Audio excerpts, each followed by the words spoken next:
Hello दोस्तों, आप लोगों का स्वागत है पगला एक्सप्लेन चैनल पे। तो आप लोग जानते ही हो कि व्यूज से बड़ा देवता मेरे लिए कोई नहीं है, क्योंकि इस पे इतने ज्यादा व्यूज आ ही चुके हैं तो सेकंड पार्ट बना ही दिया जाए। स्टोरी बहुत ज्यादा बढ़िया है, बहुत ज्यादा जो फैन सर्विस है वो भी बहुत ज्यादा अच्छी है। इसीलिए बिना किसी देरी के वीडियो को शुरू करते हैं। तो हम लोगों ने पिछले एपिसोड में देखा था कि यहाँ पे चेन, ड्रीमी और हांसो और साथ ही में एक और बंदे जिसका नाम कुरो था, उन लोगों से मिला था। वहीं पे हांसो के पास उसके फैमिली से रिलेटेड कोई मिशन आ रहा था जो कि रेड स्टार मेंटल हॉस्पिटल के अंदर था। हांसो ये मिशन अकेले नहीं कर सकता था क्योंकि डंजन की डिफिकल्टी लेवल ज्यादा हाई थी, इसलिए चेन यहाँ पे टीम लीडर बनता है और उन लोगों को लीड करते हुए डंजन के अंदर जाता है। और हांसो के लिए ये मिशन काफी ज्यादा जरूरी था क्योंकि ये उसकी फैमिली से भी रिलेटेड था।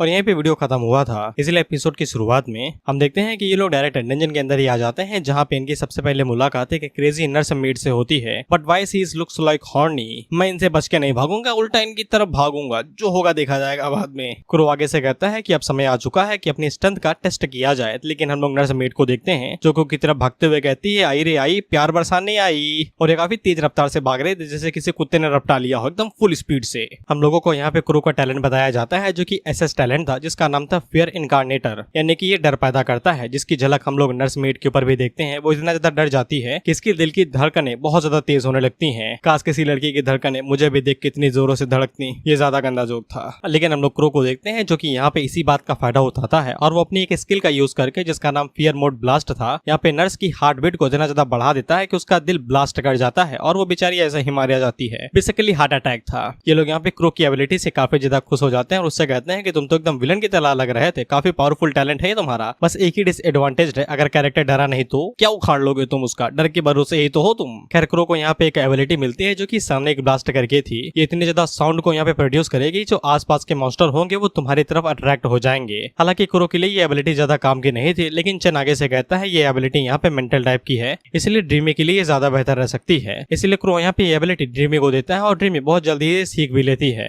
वहीं पे चेन ड्रीमी से कहता है कि अब सीख ही लिया है तो फिर प्रदर्शन भी कर दो ना। इस पे ड्रीमी आगे से कहती है, सच में करूँ क्या? आसपास के जो भी मास्टर होंगे वो बहुत जल्दी यहाँ पे भागते हुए चले आएंगे। इस पे चेन आगे से कहता है, यही तो चाहता हूँ, एक एक को ढूंढ के मारेंगे तो ज्यादा टाइम लगेगा, एक साथ बुला के इकट्ठा ही मार देंगे तो फिर टाइम कम लगेगा। जिसके लिए ड्रीमी मान जाती है, जिसके बाद वो यहाँ पे सोनिक ब्लास्ट को एक्टिवेट करती है। तो इतनी ज्यादा एनर्जी और साउंड यहाँ पे रिलीज होती है कि आसपास के जो भी मॉन्स्टर थे वो सभी भागते हुए इनकी तरफ आने लगते हैं। और चेन को ये एबिलिटी पसंद आई थी क्योंकि वो एक साथ कई सारे मॉन्स्टर्स को मार सकता है और ज्यादा एवोल्यूशन पॉइंट ले सकता है। हालांकि साओ हैन काफी ज्यादा घबरा जाता है क्योंकि इतने सभी मॉन्स्टर्स को एक साथ मारना काफी ज्यादा टफ था। कुरो भी थोड़ा सा सावधान रहने के लिए कह रहा था, लेकिन चेन को कोई भी दिक्कत नहीं थी, वो एकदम मस्त था। वो उन लोगों से कहता है, चिंता क्यों करते हो बे, मैं हूं ना यहाँ पे, इसको तुम आपदा की जगह अवसर की तरह देखो, तुम्हें कितनी सारी नई स्किल्स मिलेंगी, बस तुम देखते जाओ। इस पे इन लोगों को समझ में आ जाता है कि अब लड़ना ही पड़ेगा क्योंकि मालिक नहीं मान रहा है इन लोगों का। तो ये लोग यहाँ पे अपनी अपनी एबिलिटी का यूज करते हैं। हम लोग साओ हैन को देखते हैं जो कि अपनी मेंटल पावर को यहाँ पे प्रोड्यूस करके उसे वेपन के अंदर चेंज कर देता है और उनका इस्तेमाल करता है ज़ॉम्बीज को मारने के लिए। वहीं पे हम लोग कुरो को देखते हैं जो कि एक और एबिलिटी का यूज करता है जिसका नाम था फियर्स सोर्स डार्कनेस, और वो यहाँ पे परछाई को एकदम तीरदार धागों के अंदर बदल के ज़ॉम्बीज का गला मरोड़ के उन्हें यूं ही मार देता है। जे एडवांस स्टूडेंट की फर्स्ट चॉइस है, अगर उनका एग्जाम क्लियर नहीं हुआ धागे की जरूरत नहीं है, ऐसा ही लटक जाओ। वहीं पे हम लोग ड्रीमी को देखते हैं और जैसा कि मैंने बताया था कि ये अपने ड्रीम की मदद से चीजों को रियलिटी के अंदर बदल सकती है, तो ये अपनी सपनों की दुनिया से बजूका ले आई थी और वहीं पे ब्लास्ट करे जा रही थी गड़ागाम। ये इन लोगों से कहती है कि चिंता न करो, इधर का मैं देखी हुई हूँ, कोई भी मॉन्स्टर बचेगा ही नहीं। जिसपे साओ हैन आगे से कहता है, इसने रॉकेट लॉन्चर निकाल लिया है, अगर ये ऐसे ही एबिलिटी करती रही तो फिर क्या ये फ्यूचर में यहाँ पे एक मेगा रोबोट भी बना सकती है क्या? जिसपे क्रो आगे से कहता है, कोई उम्मीद नहीं है भाई, कुछ भी हो सकता है इस मानवा के अंदर, जितना अवतार हरामी है कुछ भी कर देगा वो। इसके बाद क्रो यहाँ पे चेन की तरफ देखते हुए कहता है कि टीम लीडर ने अभी तक कुछ किया क्यों नहीं, सारा काम हम ही करेंगे क्या? लेकिन हम लोग चेन को देखते हैं जो कि हाथों में क्लॉज को बाहर निकालता है। चेन यहाँ पे कोई नई स्किल यूज कर रहा था जिसके लिए उसे यहाँ पे थोड़ा सा पावर अप करना पड़ता है, यानी कि एनर्जी इकट्ठा करनी पड़ती है। और जब वो एनर्जी को यहाँ पे इकट्ठा कर लेता है तब वो अपने दोनों क्लॉज को जमीन के अंदर गाड़ देता है। तो हम लोग देखते हैं कि वो यहाँ पे अर्थ स्पाइक नाम की एक स्किल का यूज करता है, तो फिर अंदर से जमीन के अंदर से कई सारे स्पाइक्स बाहर निकलते हैं जो कि ज़ॉम्बीज के अंदर घुस के उन सभी को एक झटके के अंदर ही मार देते हैं जो सामने की तरफ थे। जिसपे ये तीनों बहुत ज्यादा हैरान हो जाते हैं कि चेन ने बस एक स्ट्राइक करके सामने की तरफ जितने भी ज़ॉम्बीज थे 100-200 वो सभी एक झटके के अंदर ही मारे जाते हैं। हम लोग चेन को देखते हैं जो कि हाथों को साफ कर ही रहा था, तो फिर हम लोग देखते हैं कि नर्स मेड आ जाती है वहाँ पे प्यार बरसाने के लिए। तो फिर साओ हैन यहाँ पे चेन की मदद करता है और उनके ऊपर अपनी नाइफ से अटैक करता है, लेकिन चेन उसकी नाइफ को हवा में ही पकड़ लेता है और वो साओ हैन से कहता है, इतना काहे ज्यादा जज्बाती हो रहे हो, इतनी जल्दी नहीं मरूंगा भाई, मेन कैरेक्टर हूँ इस सीरीज का।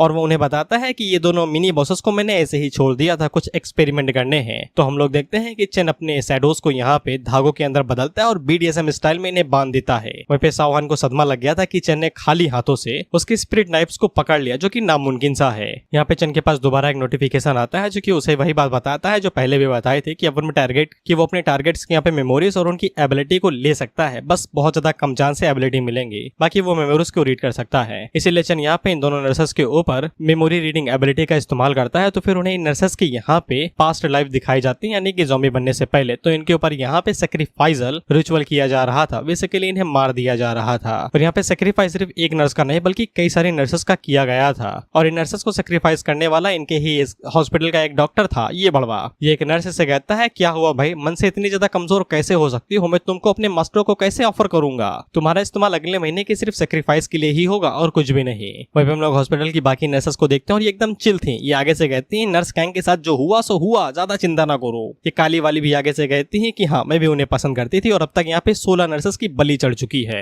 और काली वाली नर्स आगे से कहती है कि वो एक अच्छी इंसान थी, लेकिन वो अचानक से पागल कैसे हो गई। चन आगे से कहता है 16 नर्सेस सैक्रिफाइस हुई और एक डिमोनिक फॉर्मेशन भी बनी हुई थी, और चन को यहाँ पे कुछ याद सा आ रहा था। चन हम लोगों को बताता है कि उसकी पिछली लाइफ में वो जब एक डीमन हंटर हुआ करता था तब उसने इस हॉस्पिटल के बारे में सुना था जहाँ पे डीमंस को समन करने से रिलेटेड कुछ हुआ करता था। क्योंकि चन का लेवल कुछ ज्यादा ही कम था, इसीलिए वो इस टाइम डंजन के आसपास भी रहने लगा और उसे ज्यादा नहीं पता कि यहाँ पे क्या हुआ था। इसके बाद वो इन लोगों को यहाँ पे नर्सेस के बारे में नहीं बताता सैक्रिफाइसल वाली, और इन लोगों से कहता है कि चलो सावहान के एक्सप्लोसिव मिशन को चेक करते हैं इससे पहले कि देर हो जाए। शायद से कोई पावरफुल मॉन्स्टर भी वहाँ पे हो सकता है। जिसके बाद अगला सीन आधे घंटे के बाद का होता है और ये लोग हॉस्पिटल के चौथे फ्लोर पे आ गए थे, लेकिन इन्हें एक भी मॉन्स्टर नहीं मिला था, क्योंकि भाई सोनिक ब्लास्ट करके बाहर बुला लोगे तो अंदर कहाँ ही मिलेंगे। वहीं पे क्रो को ऐसा लगता है कि सभी मॉन्स्टर यहाँ पे चन की एबिलिटी देख के डर गए हैं, इसीलिए वो बाहर नहीं आ रहे हैं। तो फिर इन्हें बाहर से आवाज आती है कि कुछ ज्यादा ही एरोगेंट नहीं हो बच्चों। इस पे ये सभी लोग फाइट करने के लिए रेडी हो जाते हैं और अपनी अपनी एबिलिटी से इस्तेमाल करने लगते हैं। तो फिर अंधेरे से वही बड़वा डॉक्टर बाहर निकलता है जो कि यहाँ पे नर्सेस के ऊपर रिचुअल कर रहा था और उन्हें सैक्रिफाइस कर रहा था। इसका नाम वाम नहीं बताया गया, बस इतना बताया जाता है कि ये रेड स्टार मेंटल हॉस्पिटल का डायरेक्टर है। ये इन लोगों से कहता है कि मैं यहाँ पर डायरेक्टर होने के साथ साथ सोलोमन का मैसेंजर भी हूँ, द गॉड ऑफ डिमंस इंसोमेनियाक। इस पे ये सभी हैरान होकर आगे से चेन से पूछते हैं डिमन भाई ये कब से आ गए, इतनी देर तक हम सिर्फ ज़ॉम्बी से ही परेशान थे, अब यहाँ पे डिमंस भी आ गए क्या, सक्यूबस होगी उससे कुछ बात करनी है हमें। ये डॉक्टर इन लोगों से कहता है कि शांत रहने का कोई फायदा नहीं है, तुम यहाँ पे मेरे मास्टर के खातिर सैक्रिफाइस ही होगे, लेकिन ये औरत मेरे मास्टर को सर्व करेगी और उनकी ऑफस्प्रिंग यानी कि बच्चों को जन्म देगी। ड्रीम आगे से कहती सबसे पहले इस डॉक्टर को बांधो यार बिजली वाली कुर्सी पे और 440 बोल के 6 झटके दो इसे। अबे तो यार लोंडो का दिल भी नहीं तोड़ा मैंने, ऐसे कैसे कर लो शादी। इस पे चेन उससे कहता है कि तुम बस एक 2 घोड़े के डीमन हो जो अभी ही ह्यूमन से डीमन में ट्रांसफॉर्म हुआ है, ज्यादा उड़ो नहीं। और इस डॉक्टर से कहता है कि चलो दिखाओ तुम्हें कितना दम है। इस पे डॉक्टर साहब आगे से कहते हैं कि मैं तुम्हें दिखाता हूँ कि ताकत क्या होती है। इसके बाद ये अपने मास्टर का नाम लेते हुए कहता है ताकत दो, और एक दहाड़ मारता है। साथ ही में साइकिक वेव भी रिलीज करता है जिससे इन लोगों के ऊपर बहुत ज्यादा जोर पड़ता है, जो कि एक तरीके से मेंटल प्रेशर था। उन दिनों को छोड़ो, चन को भी दर्द हो रहा था, उसके सर में भी दर्द होने लगता है। हालांकि उसकी मेंटल स्ट्रेंथ यहाँ पे कम नहीं थी, लेकिन इसके बावजूद यहाँ पे उसे थोड़ा बहुत दिक्कत हो रही थी। जिसके बाद वो अटैक करने के लिए आगे बढ़ता है और डॉक्टर की पेट के अंदर अपना हाथी घुसा देता है। PS5 जो लेना है यार। हालांकि डॉक्टर को कुछ भी नहीं होता और वो चन से कहता है अच्छा तरीका था। इसके बाद वो आगे से एक तरीके से हेल फायर या फिर कुछ भी इस्तेमाल करता है और वो चन के ऊपर उसे फेंकता है। तो चन आगे से शील्ड बाहर निकालता है और उसे ब्लॉक करने की कोशिश करने लगता है। डीमन आगे से हंसते हुए कहता है देखता है रे कितना ज्यादा तू रजिस्ट कर सकता है, ज्यादा देर तक तुम मेरी ब्लैक फ्लेम्स को यहाँ पे रोक नहीं पाओगे, कभी ना कभी तुम मारे ही जाओगे और साथ ही मेरे मेंटल ऑपरेशन की वजह से तुम बहुत ही जल्द ही कोमा में चले जाओगे। इसके बाद ये और ज्यादा अपनी मेंटल प्रेशर को रिलीज करता है, तो यहाँ पे और ज्यादा इन लोगों को दर्द होने लगता है। लेकिन हम लोग सावहान को देखते हैं जो कि यहाँ पे अपनी मेंटल एनर्जी को जब रिलीज करता है तो वो एक्सपैंड होकर इन चारों को ढक लेती है, जिससे यहाँ पे डॉक्टर साहब की मेंटल एनर्जी रिलीफाई हो जाती है और इन लोगों को कुछ भी नहीं होता। ये लोग उससे कहते हैं कि पहले इस्तेमाल करना था ना यार, उल्टी कर दी है हम लोग, अब बताओ गंदा लग रहा है। इस पे सावहान आगे से बताता है कि उसे पता ही नहीं था कि उसके पास इस तरीके की स्किल भी है। ये तो अपने आप एक्टिवेट हो गई, तो फिर उसे पता चला कि उसके पास ये स्किल है और उसका इस्तेमाल कर सकता है। जिस पे ये लोग उससे कहते हैं साले बादाम खाया कर। इस पे डॉक्टर यहाँ पे सावहान का नाम लेता है और उससे कहता है कि तुम तो हान फैमिली से हो जो कि मेरे मास्टर की ब्लड लाइन की डिसेंडेंट है। और ये हान साव से कहता है कि ये ना सोचना अगर तुम्हारे पास ब्लड लाइन है तो फिर तुम मेरे मेंटल ऑपरेशन से बच सकते हो। तुम भले ही मेंटल ऑपरेशन से बच जाओ लेकिन ब्लैक फ्लेम से नहीं बच सकते हो, ये तुम्हें राख बना देगी। जिस पे सावहान उसे कहता है कारे कुत्ते तू अपने मास्टर के डिसेंडेंट को मरिएगा, डर नहीं लगा था कि तुम्हारा मास्टर तो पर लात मार के बाहर निकाल दे। इस पे डॉक्टर आगे से कहता है मारने से कोई भी सजा वजा नहीं मिलेगी, वैसे भी तुम धोखा ही तो दे रहे हो मास्टर को, तुम्हें मारने से तो रिवॉर्ड ही मिलेगा। इसके बाद वो अपने मुंह के अंदर यहाँ पे एकदम फ्लेम इकट्ठा करता है और छींकने के लिए आगे बढ़ता है। वहीं पे ये तीनों एकदम अटैक करने के लिए आगे बढ़ते हैं। ये कहते हैं कि उसे जल्दी से रोको इससे पहले कि वो अटैक कर दे, लेकिन हम लोग मास्टर को देखते हैं छींक आ जाती है। जिस पे ये लोग उससे पूछते हैं तुम्हें तुम्हें भी जुकाम होता है क्या? एस्प्रिन टैबलेट लेगा या फिर काढ़ा लेगा? बता क्या लेगा? इस पे चन पीछे से कहता है कि चलो असर तो किया, मुझे तो लगा करेगी ही नहीं।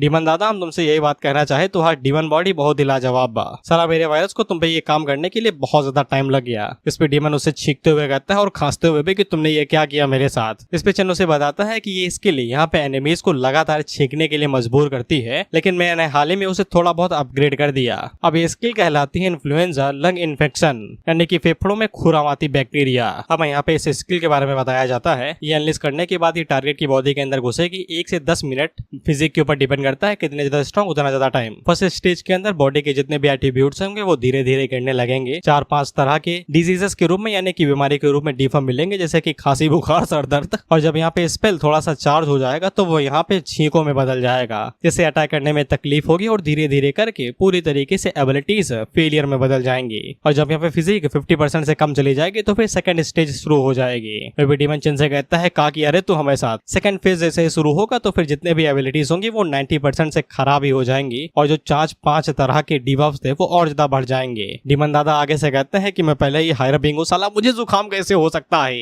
कैसे जुकाम किसी को भी हो सकता है अगर तुम कभी इंसान थे, जानवरों की बात नहीं कर रहा। और जैसे ही तीसरा पड़ाव शुरू होगा तो फिर टारगेट सांस लेना ही भूल जाएगा, वो सांस लेने की एबिलिटी खो देगा। इसीलिए हम लोग डीमन दादा को देखते हैं और इन्हें सांस नहीं आ रही थी, किसी ने ऑक्सीजन छीन लिया था इनकी रेडियस से। मैं बता रहा हूँ ये दिल्ली की किसी फैक्ट्री में तभी मर रहा है इतनी बुरी तरीके से। डीमन दादा यहाँ पे मारे जाते हैं और चन आगे से कहता है देखो रे देखो कितनी खतरनाक एबिलिटी, ये कुछ करना भी नहीं पड़ा, ये अपने आप ही मर गया। चन आगे से कहता है अच्छा वो मैंने लार्ज अमाउंट में यहाँ पे वायरस पॉइंट्स का इस्तेमाल कर लिया, इस इन्फ्लुएंजा एबिलिटी को इंक्रीज करने के लिए फायदा ही फायदा मिला।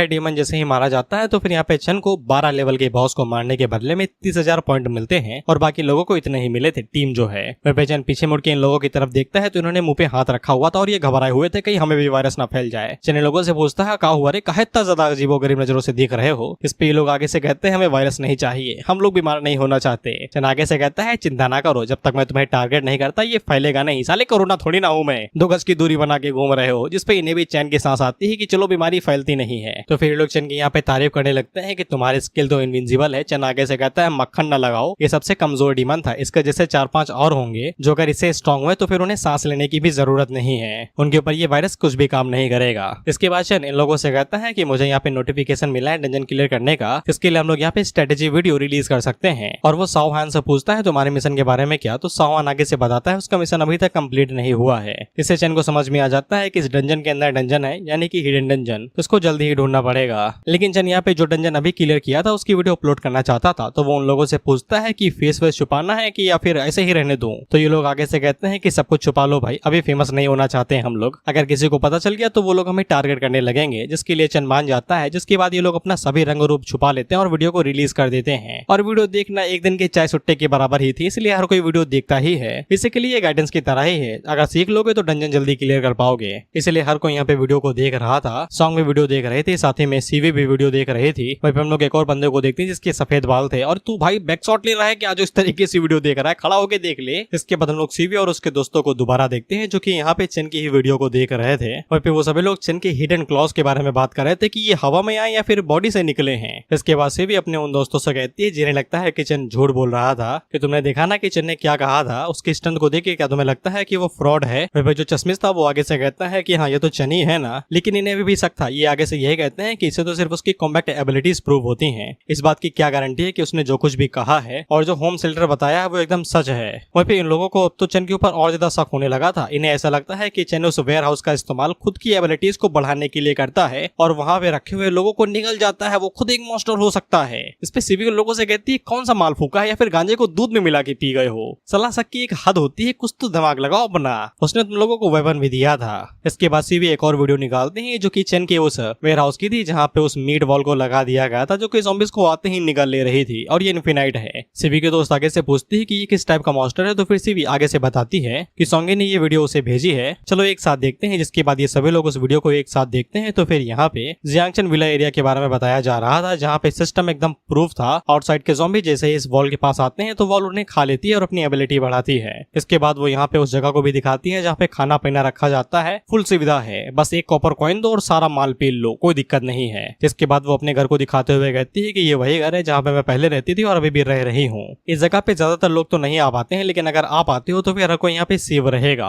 अगर यहाँ पे आ जाओ तो शायद से हमेशा यहीं पे ही रह जाओ। इसके बाद सॉन्ग आगे से शर्माते हुए कहती है, अगर यहाँ पे एक बार आओगे तो फिर हमेशा के लिए रह जाओगे। अगर हम एक साथ मिलके भी काम करें तो भी यहाँ पे चेंग की सारी चीजों को सेटिस्फाई नहीं कर पाएंगे। बेसिकली ढपाढप। इसीलिए सीवी की दोस्त उससे पूछती है कि चेंग के पास कितनी लौंडियां हैं भी, 10 20 या फिर 300। इस पे आगे से शर्माने लगती है, यही कहती है कि इसे वीडियो पहले देख लेनी चाहिए थे, सबको एक साथ दिखाने से पहले। इस पे चश्मिश आगे से कहता है कि उन्हें यकीन नहीं था कि चेंग इतना ज्यादा स्ट्रॉन्ग हो सकता है। अब इन्हें यहाँ पे कोई भी दिक्कत नहीं थी, लेकिन हम लोग उसके बगल में एक लौंडे को देखते हैं जो कि सीवी को पसंद करता था। वो उसे कहता है कि तुम चेन की लड़की नहीं बन सकती। इस पे सीवी आगे से कहता है, मैंने कब कहा भाई कि मैं उसकी औरत बनना चाहती हूँ। एंड वी गॉट अनदर आशिक, जो कि सीवी से कहता है कि उसके पास पहले ही कई सारी औरतें हैं, तुम उसे बिल्कुल भी पसंद नहीं करोगी, लेकिन मैं अलग हूँ, मैं सिर्फ तुम्हें पसंद करता हूँ। लेकिन सीवी उसे कहती है, दूर रहो। बाय द वे इस बंदे का नाम लूपिंग है और सीवी लूपिंग से कहती है कि तुम्हें मुझसे कुछ भी करने की जरूरत नहीं है, मैंने तुम्हें पहले भी यहाँ पे कई बार मना किया है, या था कि एपोकलिप्स शुरू होने से पहले भी। अब मैं तुमसे दोबारा कहती हूँ कि मेरे अंदर तुम्हारे लिए कोई फीलिंग्स नहीं है, मैं तुम्हें नहीं पसंद करती। और इतना काफी एक समझदार बंदे के लिए कि अब यहीं पे ही रुक जाना चाहिए। लेकिन लूपिंग है विनाश काले विपरीत बुद्धि, जो तुम्हें कुछ देर में पता चलेगा। इसके बाद हम लोग चन को देखते हैं जो कि सबसे पहले डीमन के ऊपर डिवोवर एबिलिटी का इस्तेमाल करता है और उसे पूरा पचा जाता है। लेकिन जब जन यहाँ पे डीमन को डिवोवर करता है तो सिस्टम उसे बताता है कि कंज्यूम की हुई बॉडी के अंदर स्पेशल टाइप का ब्लड है। चन चाहे तो उसे कंज्यूम कर सकता है, लेकिन कंज्यूम करने पे उसकी बॉडी को कुछ इफेक्ट हो सकता है। ब्लैक लाइट वायरस इस पे थोड़ा सा रिएक्ट कर सकता है। अब ये चन की मर्जी है। चन को यहाँ पे वायरस से रिलेटेड कोई भी रिस्क नहीं चाहिए था, इसीलिए वो उसकी ब्लड लाइन को बाहर निकाल देता है और उसकी बॉडी के अंदर जो भी माल था उसे पूरी तरीके से डिवोवर कर जाता है। लेकिन जो ब्लड को बाहर निकाला गया था तो सिस्टम उसे यहाँ पे थोड़ा सा कन्वर्ट करता है और रिप्लेस करके उसे एक स्पेशल आइटम के अंदर बदल देता है जो कि ए लेवल की थी, जो कि डीमन ब्लड था। सिस्टम उसे बताता है इसे पीने के बाद तुम शायद से डीमन ब्लड की यूनिक एबिलिटी का इस्तेमाल कर सकते हो और तुम्हारे पास डीमन ब्लड लाइन आ जाएगी। वहीं पे चन को हेल फायर एबिलिटी मिल गई थी जो कि डॉक्टर इस्तेमाल कर रहा था उसकी बॉडी को डिवोवर करने के बाद में। वहीं पे चन काफी ज्यादा खुश हो जाता है कि ब्लड को बाहर निकालने के बावजूद वो आइटम के अंदर बदल गया। इसके बाद चन पीछे मुड़के उन लोगों से पूछता है, क्या तुम्हें कुछ खतरनाक चीज मिली क्या ड्रॉप आइटम में। इस पे साओहैन आगे से बताता है कि उसे यहाँ पे हेल मैसेंजर का प्रोफेशनल स्क्रोल मिला है जो कि ए लेवल का है और साथ ही में हेल ब्लैक फ्लेम की स्किल बुक भी जो ए लेवल की है। साथ ही में यहाँ पे ड्रीमी को एक इक्विपमेंट का आर्मर डिजाइन मिला था जो कि डी लेवल का था। हमें इसके बारे में लंबा चौखा बताया जाता है, लेकिन मैं तुम्हें नहीं बताने वाला क्योंकि ये दोबारा दिखाया ही नहीं गया, तो जान के क्या ये उखाड़ लोगे। हालांकि चन यहाँ पे ड्रीमी से वो वाला इक्विपमेंट और ब्लूप्रिंट ले लेता है, शायद से उसके काम का आ जाए। इसके बाद वो यहाँ पे बचे कुछ आइटम्स को एकदम इक्वली बांट देता है, जिसके लिए सब एकदम खुश थे, उन्हें कोई दिक्कत नहीं थी। हम लोग साओहैन को देखते हैं जो कि यहाँ पे मीठा पना दिखा रहा था। वो आगे से कहता है अगर उसकी फैमिली का यहाँ पे मिशन पूरा हो जाए तो वो उन लोगों का बहुत ज्यादा शुक्रगुजार रहेगा, जिस पे ये लोग उसे अजीब नजरों से देखते हैं और कहते हैं हरकतें सुधारो यार अपनी। इसके बाद अगला सीन उन डीमन डॉक्टर भाई साहब के रूम का होता है और इस पूरे फ्लोर के ऊपर बस यही रूम बचा था जिसको इन लोगों ने चेक नहीं किया था। वहीं पे साओहैन जब उस रूम को खोलता है तो फिर अंदर एक बहुत बड़ी डीमन की मूर्ति थी। वहीं पे इसके अंदर से भी एकदम स्ट्रॉन्ग ऑरा बाहर निकल रहा था, जिस पे चेन इन लोगों को बताता है कि ये जीपाई है, सोलोमैन का 16वां डीमन, उसके 72 डीमंस में से एक, जिसके बारे में डॉक्टर साहब भी बता रहे थे। और इस स्टैचू के अंदर से इतना ज्यादा ऑरा इसलिए निकल रहा है क्योंकि जो भाई शायद से स्टैचू के अंदर आ भी सकता है किसी तरीके से। चन आगे से कहता है अगर हम लोग किसी तरीके से यहाँ पे उसे यहाँ पे समन करने का तरीका ढूंढ निकाले तो हमारे लिए काफी ज्यादा फायदेमंद हो सकता है ये। इसके बाद हम लोगों को यहाँ पे साओहैन फैमिली की कुछ जानकारी बताई जाती है कि कम से कम 100 सालों पहले हान फैमिली के अंदर एक औरत थी जिसे यहाँ पे जूपाई से प्यार हो गया था, वो भी एकदम दिल लगा आशिक वाला। और ऑफ कोर्स प्यार हुआ है तो गाँव गाँव होना ही था। और तब के बाद से हान फैमिली के अंदर हर एक जनरेशन में हमेशा 2 बच्चे पैदा होते हैं, जुड़वा, एक लड़का और एक लड़की। वो दोनों जैसे ही एडल्ट बन जाते हैं तो लड़की हमेशा यहाँ पे जीपाई की ब्राइड यानी कि दुल्हन बन के रहती है। वहीं पे लड़का बिना किसी दिक्कत के शादी वादी करता है और अपनी नॉर्मल लाइफ जीता है, लेकिन उन्हें लड़की को सेक्रीफाइस करना पड़ता है जूपाई को। और कई सालों तक ये चीज हमेशा लगातार चलते हुए ही आ रही थी। लेकिन 10 साल पहले जब साओहैन के फादर फैमिली के इस घटिया राज के बारे में जाने तो फिर उन्हें समझ में आ गया कि उन्हें यहाँ पे इस लूप को तोड़ना ही पड़ेगा, क्योंकि वो अपनी प्यारी डॉटर को यहाँ पे इस तरीके के मेंटल हॉस्पिटल के अंदर जाने थोड़ी ना देना चाहते थे ताकि एक डीमन को वो सिर्फ सर्व कर सके। इसलिए उन्होंने यहाँ पे कड़ा कदम उठाया और उसने अपनी न्यू बॉर्न डॉटर को खत्म करने की कोशिश की। लेकिन जैसे ही डॉक्टर को इस बारे में पता चला तो फिर उसने यहाँ पे साओहैन के फादर को रोका और उससे उन लोगों की ब्लड लाइन छीन ली धोखे के तौर पे। इसके बाद साओहैन की बहन को यहाँ पे जूपाई को दे दिया गया, जिसी ने उसे पाल पोस के बड़ा किया और उस डॉक्टर को तोहफे के बदले में यहाँ पे डीमन ब्लड लाइन दे दी गई। और इस डायरी के अंदर बस इतना ही लिखा हुआ था। बाय द वे ये सब कुछ उस डॉक्टर ने ही लिखा था जो डीमन बन के मारा गया है। वहीं पे साओहैन को एक नया मिशन मिल चुका था उस डायरी को पढ़ने के बदले में। हालांकि वो खुद नहीं पढ़ पाता, बड़े बड़े पैराग्राफ थे कि उसे चक्कर आते हैं। ड्रीमी चेन से कहती है कि जब से हम लोग अंदर आए हैं तब से तुम उस स्टैचू को ही छू रहे हो, उसके टट्टे छू रहे हो क्या, कुछ पता चला इतनी देर से उसे छू रहे हो। इस पे चेन आगे से कहता है हाँ पता चला, जिसके बाद वो उस सींग को दबाता है तो एक स्पेशल डोर खुलता है। और फिर सभी लोग आगे से कहते हैं ये क्या हुआ भाई, एकदम हाइड आउट। इसके बाद वो लोग उस दरवाजे के अंदर जाते हैं तो ये 4 फ्लोर नीचे आ जाते हैं, मतलब 4 फ्लोर नीचे अंडरग्राउंड। इस पे चेन को समझ में आ जाता है कि यहाँ पे समनी रूम ही होगा जहाँ पे जीपे के साथ कम्युनिकेट करके उसकी पूजा भी की जा सकती है और उसे समन भी किया जा सकता है। इसके बाद लोग उस समनिंग रूम के अंदर घुसते हैं तो यहाँ पे रिचुअल का सामान रखा हुआ था, क्रॉसेस भी थे, वो भी उल्टा, जहाँ पे नर्सेस को सेक्रीफाइस किया गया था और यहाँ पे खून की खुशबू तो एकदम मनमोहक बह रही थी। वहीं पे चेन सर्कल के बीच पे कुछ रखा हुआ था तो चेन उसे उठा लेता है और उन लोगों से कहता है कि मैं तुम लोगों को भी शेयर करता हूँ। इसके बाद हमें इस चीज के बारे में बताया जाता है तो हमें पता चलता है कि ये formation of the hell teleportation का कोर है, यानी कि जूपाई को समन करने के लिए जो फॉर्मेशन चाहिए उसका खास टूल। अब इसको एक्टिवेट करने के लिए यहाँ पे सिर्फ 2 ही रिक्वायरमेंट है, 16 लोगों को सेक्रीफाइस करना पड़ेगा उनके ब्लड और सोल के साथ में, यानी कि जिंदा। वेपन सिस्टम इन लोगों को बता देता है कि एक यूनिक आइटम है, अगर वो लोग यहाँ पे डीमन को शुरू करते हैं तो नए रूल्स आ जाएंगे, यहाँ की डिफिकल्टी बढ़ जाएगी जो कि नॉर्मल से हेल लेवल पे चली जाएगी और इन लोगों का लेवल यहाँ पे कम से कम 12 होना चाहिए। वहीं पे ड्रीमी काफी ज्यादा एक्साइटेड हो जाती है और आगे से कहती है अगर हम लोग उस डीमन को समन करके यहाँ पे उसे मार दे तो फिर हम लोग बहुत ज्यादा फायदे में होंगे। चन आगे से कहता है हाँ उसे समन कर दे तो फिर हम लोग एक झटके में मारे जा सकते हैं, क्योंकि ना ही तुम में से कोई लेवल 10 पे पहुंचा है और ना ही तुम्हारे पास कोई इक्विपमेंट और प्रोफेशन है। तुम्हें क्या लगता है कि तुम एक लेवल 12 की डीमन को मार भी पाओगे? इस पे साओ हैन चेन से कहता है हमें लगा कि तुम हो यहाँ पे तो कुछ कर ही लोगे। चेन आगे से कहता है मैं हूँ थोड़ी ना कुछ उखाड़ पाऊंगा। वैसे भी यहाँ पे एक डीमन जिसके पास सिर्फ डीमन ब्लड लाइन है और एक डीमन गॉड जो खुद एक डीमन गॉड है, दोनों के बीच में पावर गैप बहुत ही ज्यादा होता है, तुम्हें ये समझ जाना चाहिए। हम लोग यहाँ पे दोबारा आएंगे इस डंजन को कंप्लीट करने के लिए जब हम लोगों के पास यहाँ पे एक्सपीरियंस, प्रोफेशन और लेवल अप भी हो चुका होगा। वह पिक्रो ड्रीमी से कहता है जब तुम लोग आना तो फिर मुझे ऐड कर लेना यार, छोड़ मत देना यार, समझो ना। ड्रीमी आगे से कहती है नहीं बोलूंगी रे, बस पैसा देना पड़ेगा। इसके बाद ये लोग ये डंजन को यहीं पे ही खत्म करते हैं और ड्रीमी उन लोगों से पूछती है कि किसी को कुछ सवाल वाल पूछने हैं क्या। तो फिर सोहान का सर यहाँ पे दर्द करने लगा था। वो आगे से कहता है डीमन, ऑफ स्प्रिंग, सिस्टर, उसे ये सब कुछ पता भी नहीं था। उसे तो ये भी नहीं पता है कि ये सब कुछ अचानक से यहाँ पे डूम्सडे के बाद आया है या फिर ये पहले से ही एग्जिस्ट करता था रियलिटी के टाइम पे भी। चन उसे कहता है कोई फर्क नहीं पड़ता है कि ये पहले से था या फिर एपोक्लिप्स के साथ में आया है, लेकिन अब ये एग्जिस्ट करते हैं, तुम्हें ये मानना पड़ेगा। जिसके बाद वो सावहान से पूछता है कि तुम्हें कुछ अजीब याद है तुम्हारे फादर के बारे में, डूम्सडे से पहले वो कुछ किया करते थे। सावहान आगे से बताता है बाप बेटी की ज्यादा नहीं बनती थी, मुझे बस इतना पता है कि मेरा बाप एक आम आदमी था, सुबह दारू पीता था और रात को गांजा पी के सो जाता था बस। सबसे यूनिक बात यही थी कि जब वो ज़ॉम्बी के अंदर बदले थे तो फिर वो दूसरे ज़ॉम्बी से बिल्कुल अलग थे। क्रो को ऐसा लगता है कि सावहान के बाप यहाँ पे एक डीमन ज़ॉम्बी के अंदर बदले होंगे, तो सावहान आगे से कहता था बिल्कुल नहीं, उनकी ट्रांसफॉर्मेशन का ज़ॉम्बी के साथ कुछ भी लेना देना नहीं था, वो असल में एक प्लेग ज़ॉम्बी के अंदर बदले थे। पहले वो पर्पल थे जिसके बाद वो ग्रीन पर्पल के अंदर बदल गए और सावहान को उन प्लेग्स के अंदर से एकदम स्ट्रॉन्ग सेंस ऑफ फीलिंग आ रही थी कि बवाल होने वाला है, इसलिए उसने यहाँ पे अपने बाप को छुआ नहीं, अपनी साइकिक एबिलिटी का इस्तेमाल करके उन्हें दूर पटक दिया और सावहान के बाप के साथ यही आखिरी मुलाकात की। चन उससे पूछता है प्लेग ज़ॉम्बी, जिस पे सावहान आगे से कहता है इसकी वजह ये भी हो सकती है कि वो पहले किसी केमिकल फैक्ट्री के अंदर काम किया करते थे, या तक कि उनके क्लिक्स के अंदर भी इस तरीके के केमिकल और प्लेग्स रहा करते थे। वही पेचन को ये प्लेग और केमिकल फैक्ट्री और ये प्लेग ज़ॉम्बीज उसके SSS level plague cult mission से रिलेटेड लग रहे थे, इसीलिए वो सावहान से कहता है कि मुझे इस केमिकल फैक्ट्री के अंदर मजा आ रहा है, अगर मैं कभी सांघाई आता हूँ तो फिर मुझे बुला लेना, हम लोग एक साथ उस फैक्ट्री को चेक करने के लिए चलेंगे, जिसके लिए सावहान मांग जाता है। वहीं पे कुरो चन से अपनी एबिलिटी के बारे में कुछ पूछना चाहता तो चन आगे से कहता है कुछ भी पूछो यार, जब याद आए तब पूछ लेना। वहीं पे चन को एक लीड मिल चुकी थी अपनी प्लेग मिशन को लेके, जिसके बाद अगला सीन चन की आंखें उसी रूम के अंदर खुलती हैं जहाँ पे वो सोया था, लेकिन उसे खांसने की आवाज आ रही थी, जिसके बाद वो साइड में देखता है तो सभी लोग खांसते खांसते पड़े हुए थे वहीं पे बेहोश एकदम। चन लोगों से पूछता है तुम्हें क्या हुआ भाई, क्यों खांस रहे हो इस तरीके से। इसके बाद वो उन्हें कमरे से बाहर लेके आता है और उन लोगों से पूछता है मैंने कहा था ना कमरे के अंदर ना घुसना, मैंने सोने से पहले कई सारे वायरसेस को रिलीज किया था ताकि कोई भी फालतू का बवाल ना कर सके। वह भी ये लोग चैन से कहते हैं साले हरामी तेरी जान बचाने के लिए आए थे, उल्टा हमें नुकसान झेलना पड़ा, जो एबिलिटीज थी उनके ऊपर डीबफ्स लग चुके हैं और साथ ही में बीमारी हो गई और सारे एट्रीब्यूट्स नेगेटिव में जा चुके हैं। चैन आगे से कहता है मैंने कहा था ना कि अंदर ना घुसना, मैंने तुम्हारी बॉडी के अंदर से वायरसेस वापस ले लिए हैं और तुम्हारे एट्रीब्यूट्स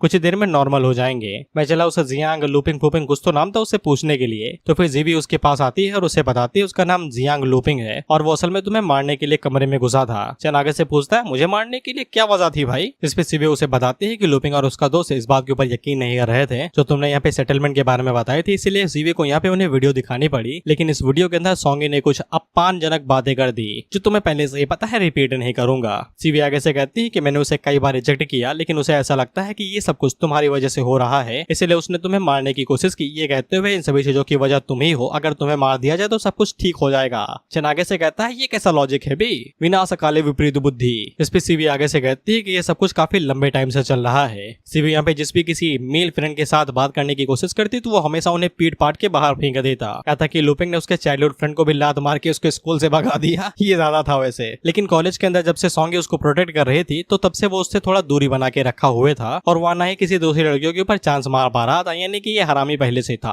अब वजह तो चाहिए ना ऑथर को, ताकि हम इसे पूरी तरीके से हिट कर पाए। सीवी आगे से ये भी कहती है सॉन्गी की वजह से ही वो अब तक बची हुई थी, नहीं तो लुपिंग उसे कब का लूट चुका होता। कहता कि सीवी को यहाँ पे उसके साथ रहने में भी बहुत ज्यादा तकलीफ हो रही थी, वो यहाँ पे फंस से गई थी। उसका टैलेंट इतना ज्यादा स्ट्रॉन्ग नहीं तो अब तक वो उसके साथ कुछ भी कर चुका होता। इसके बाद ये चन से कहती है लेकिन जब से तुम यहाँ पे आए मुझे पता चला तुम कितने ज्यादा स्ट्रॉन्ग हो और सॉन्गी भी अभी तक जिंदा है, यानी कि मैं भी बच सकती हूँ। इसके बाद लोग उस कमरे के पास पहुंच जाते हैं जहाँ पे लुपिंग अभी तक कैद है और सीवी चन से पूछती है कि वो अभी तक मर तो नहीं गया होगा ना तुम्हारे वायरसेस से। तो चन आगे से कहता है वो लीथल थोड़ी ना थे, बॉडी को कमजोर कर सकते हैं बस। और चन सीवी से कहता है कि मेरे पास एक नहीं, सीवी उसे कहती है कि मेरे पास एक आइडिया है। चन उससे पूछता है क्या। सीवी आगे से कहते हैं कि मैं उसे बहुत ज्यादा नफरत करती हूँ, इसलिए मैं उसे खुली आंखों के साथ मरते हुए देखना चाहता हूँ। इसलिए ये लोग कमरे का दरवाजा खोलते हैं जहाँ पे हम लोग लुपिंग को देखते हैं और ये भी जिंदा था, तो ये लोग उसके सामने ही चुम्मा चाटी शुरू कर देती हैं। चन मन के अंदर सोचता है कि एक चुम्मा काफी होगा, इतना ही काफी है। इसमें सीवी आगे से कहते हैं बाय द वे ये मेरी फर्स्ट केस है, मैं नहीं मानता।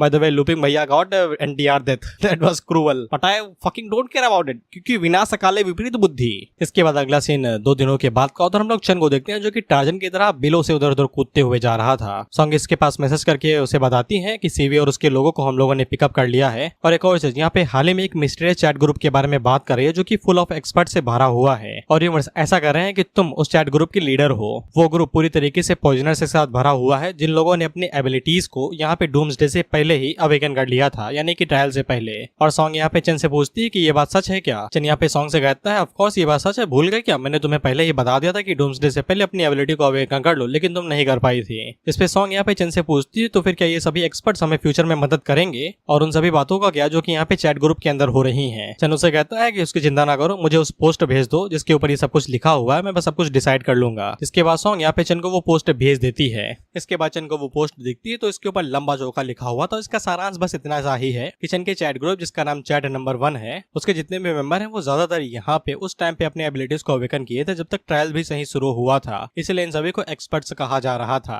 यहाँ तक कि चैट नंबर 1 ग्रुप ने ये भी बताया कि ये चैट ग्रुप तब बनाई गई थी जब ट्रायल भी नहीं शुरू हुआ था, जिससे चन को समझ में आ जाता है कि चैट नंबर ग्रुप 1 को अब फेमस करने का समय आ चुका है। अगर वो इसे अभी यहाँ पे फेमस कर देगा तो फिर जो दबदबा होगा वो फ्यूचर में और भी ज्यादा अच्छा रहेगा और पब्लिक के ऊपर और ज्यादा इम्पैक्ट पड़ेगा जो इन्हें ही फायदा देगा। ये लोग यहाँ पे एकता और इज्जत के नाम पे काफी ज्यादा फेमस हो जाएंगे। इसके बाद चंद जैसे जैसे आगे बढ़ता है तो नीचे के पत्ते सूख जाते हैं क्योंकि वो उस विलेज में आ चुका था जहाँ पे वो आना चाहता था और ऑफ कोर्स यहाँ पे लाशें टंगी और लटकी पड़ी थी और सिस्टम चंद को बताता है कि वो उस विलेज के अंदर आ चुका है जो कि डीमंस के अंदर यकीन करते हैं। चंद लोगों को बताता है कि ये उसकी पास्ट लाइफ के अंदर भी था, उसे यहाँ पे एस रैंक का डीमन हंटर मिशन दिया गया था। इस मिशन को कंप्लीट करने के लिए 3 टास्क है। पहले टास्क में यहाँ पे विलेजर्स को डीमन समन करने से रोकना होता है जिसके लिए 100 पॉइंट मिलेंगे, सॉरी 500। दूसरे टास्क में यहाँ पे उन सभी विलेजर्स को मारना होता है जो कि यहाँ पे डीमन को समन करने वाले थे, इसके लिए यहाँ पे 1500 एक्सपीरियंस पॉइंट मिलेंगे। और तीसरे टास्क में विलेजर्स के साथ साथ डीमन को भी मारना है जिसको समन किया गया था, तो फिर 5000 एवोल्यूशन पॉइंट मिलेंगे और साथ ही में डीमन ब्लड पोर्शन भी जो सी ग्रेड का है। चंद लोगों को यहाँ पे अपने पास्ट लाइफ के मिशन के बारे में बताता है कि पास्ट लाइफ में यहाँ पे एक बंदा था जिसका नाम कियांग था। वो यहाँ पे कई सारे एडवेंचरर्स को इकट्ठा करता है और उनसे कहता है कि हम लोग यहाँ पे सिर्फ सेकंड टास्क को कंप्लीट करेंगे और सही सलामत बाहर आ जाएंगे। इसके बाद जो भी माल मिलेगा यानी कि गोल्ड कॉइन उन्हें आपस में बांट लेंगे।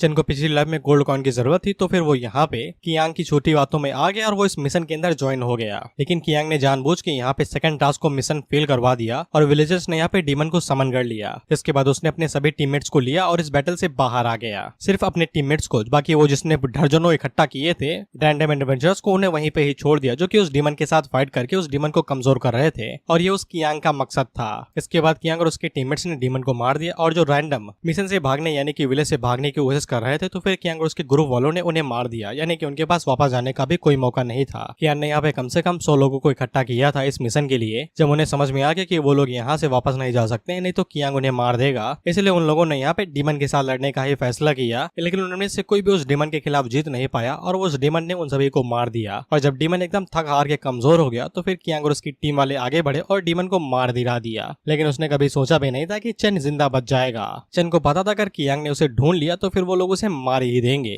इसीलिए वो चुपचाप कोना पकड़ के एकदम भागने की कोशिश कर रहा था, और क्योंकि उसने मैकेनिज्म के हिसाब से यहाँ पे 2 टास्क पूरे कर लिए थे तो वो विलेज छोड़ के भी जा सकता था। लेकिन जब चेन वहां से निकलने वाला था तो फिर उसे एक चीज मिली। जब उन लोगों ने डीमन को मार दिया तो फिर यहाँ पे रोल शुरू हो गया था। अब ये रोल एक तरीके से एक मिशन आइटम था जो कि यहाँ पे चेन को एक नई जॉब दे देता है, जो demon Hunter job transfer mission थी S लेवल का, और उसे 100 पॉइंट में मिलते हैं। यानी कि इस डंजन के अंदर हिडन मिशन भी था जो कि यहाँ पे चेन को मिल गया था बस भागने के चक्कर में। और जब कियांग को इस बारे में पता चला तो फिर उसने यहाँ पे चेन को बहुत ज्यादा ढूंढने की कोशिश की, लेकिन तब तक बंदा भाग चुका था एकदम फुल स्पीड से 9-2-11 वाली। हाँ बस चेन को कियांग का एक्सप्रेशन देखना था कि वो कैसा मुंह बना रहा था। लेकिन जब चेन उस विलेज पहुंचता है तो फिर उसे पता चलता है कि पहले यहाँ पे विलेजर्स मारे जा चुके हैं। ये देख के चेन काफी ज्यादा हैरान होता है क्योंकि ये जो मिशन था ये 1-2 महीने बाद होना था। इससे चेन को यही लगता है कि पहले शायद से कोई यहाँ पे मिशन को कंप्लीट करने के लिए आया होगा, उन लोगों ने पहले से सीक्रेट रियलम को एक्सप्लोर कर लिया है। इसके बाद चेन उस जगह पे पहुंचता है जहाँ पे डीमंस को समन किया जा रहा था, तो फिर उन्हें मारने वाला कियांग ही था जो कि विलेजर्स को इतने समय मार रहा था, और उन लोगों ने सेकंड टास्क को कंप्लीट कर लिया था। कियांग इन लोगों से कहता है कि हम लोगों को वापस लौट जाना चाहिए, जब अगली बार आएंगे तो फिर बॉस को मारने की कोशिश करेंगे। उसी टाइम पे इन्हें दिखाई देता है कि चेन इन्हीं की तरफ आ रहा है। वो उन लोगों से कहता है तुम लोग जा रहे हो क्या? अगर जा रहे हो तो फिर तुम्हें कोई दिक्कत नहीं होनी चाहिए अगर मैं बॉस को मार देता हूँ। इस पे कियान उसे कहता है कि जैसे तुम्हारी मर्जी।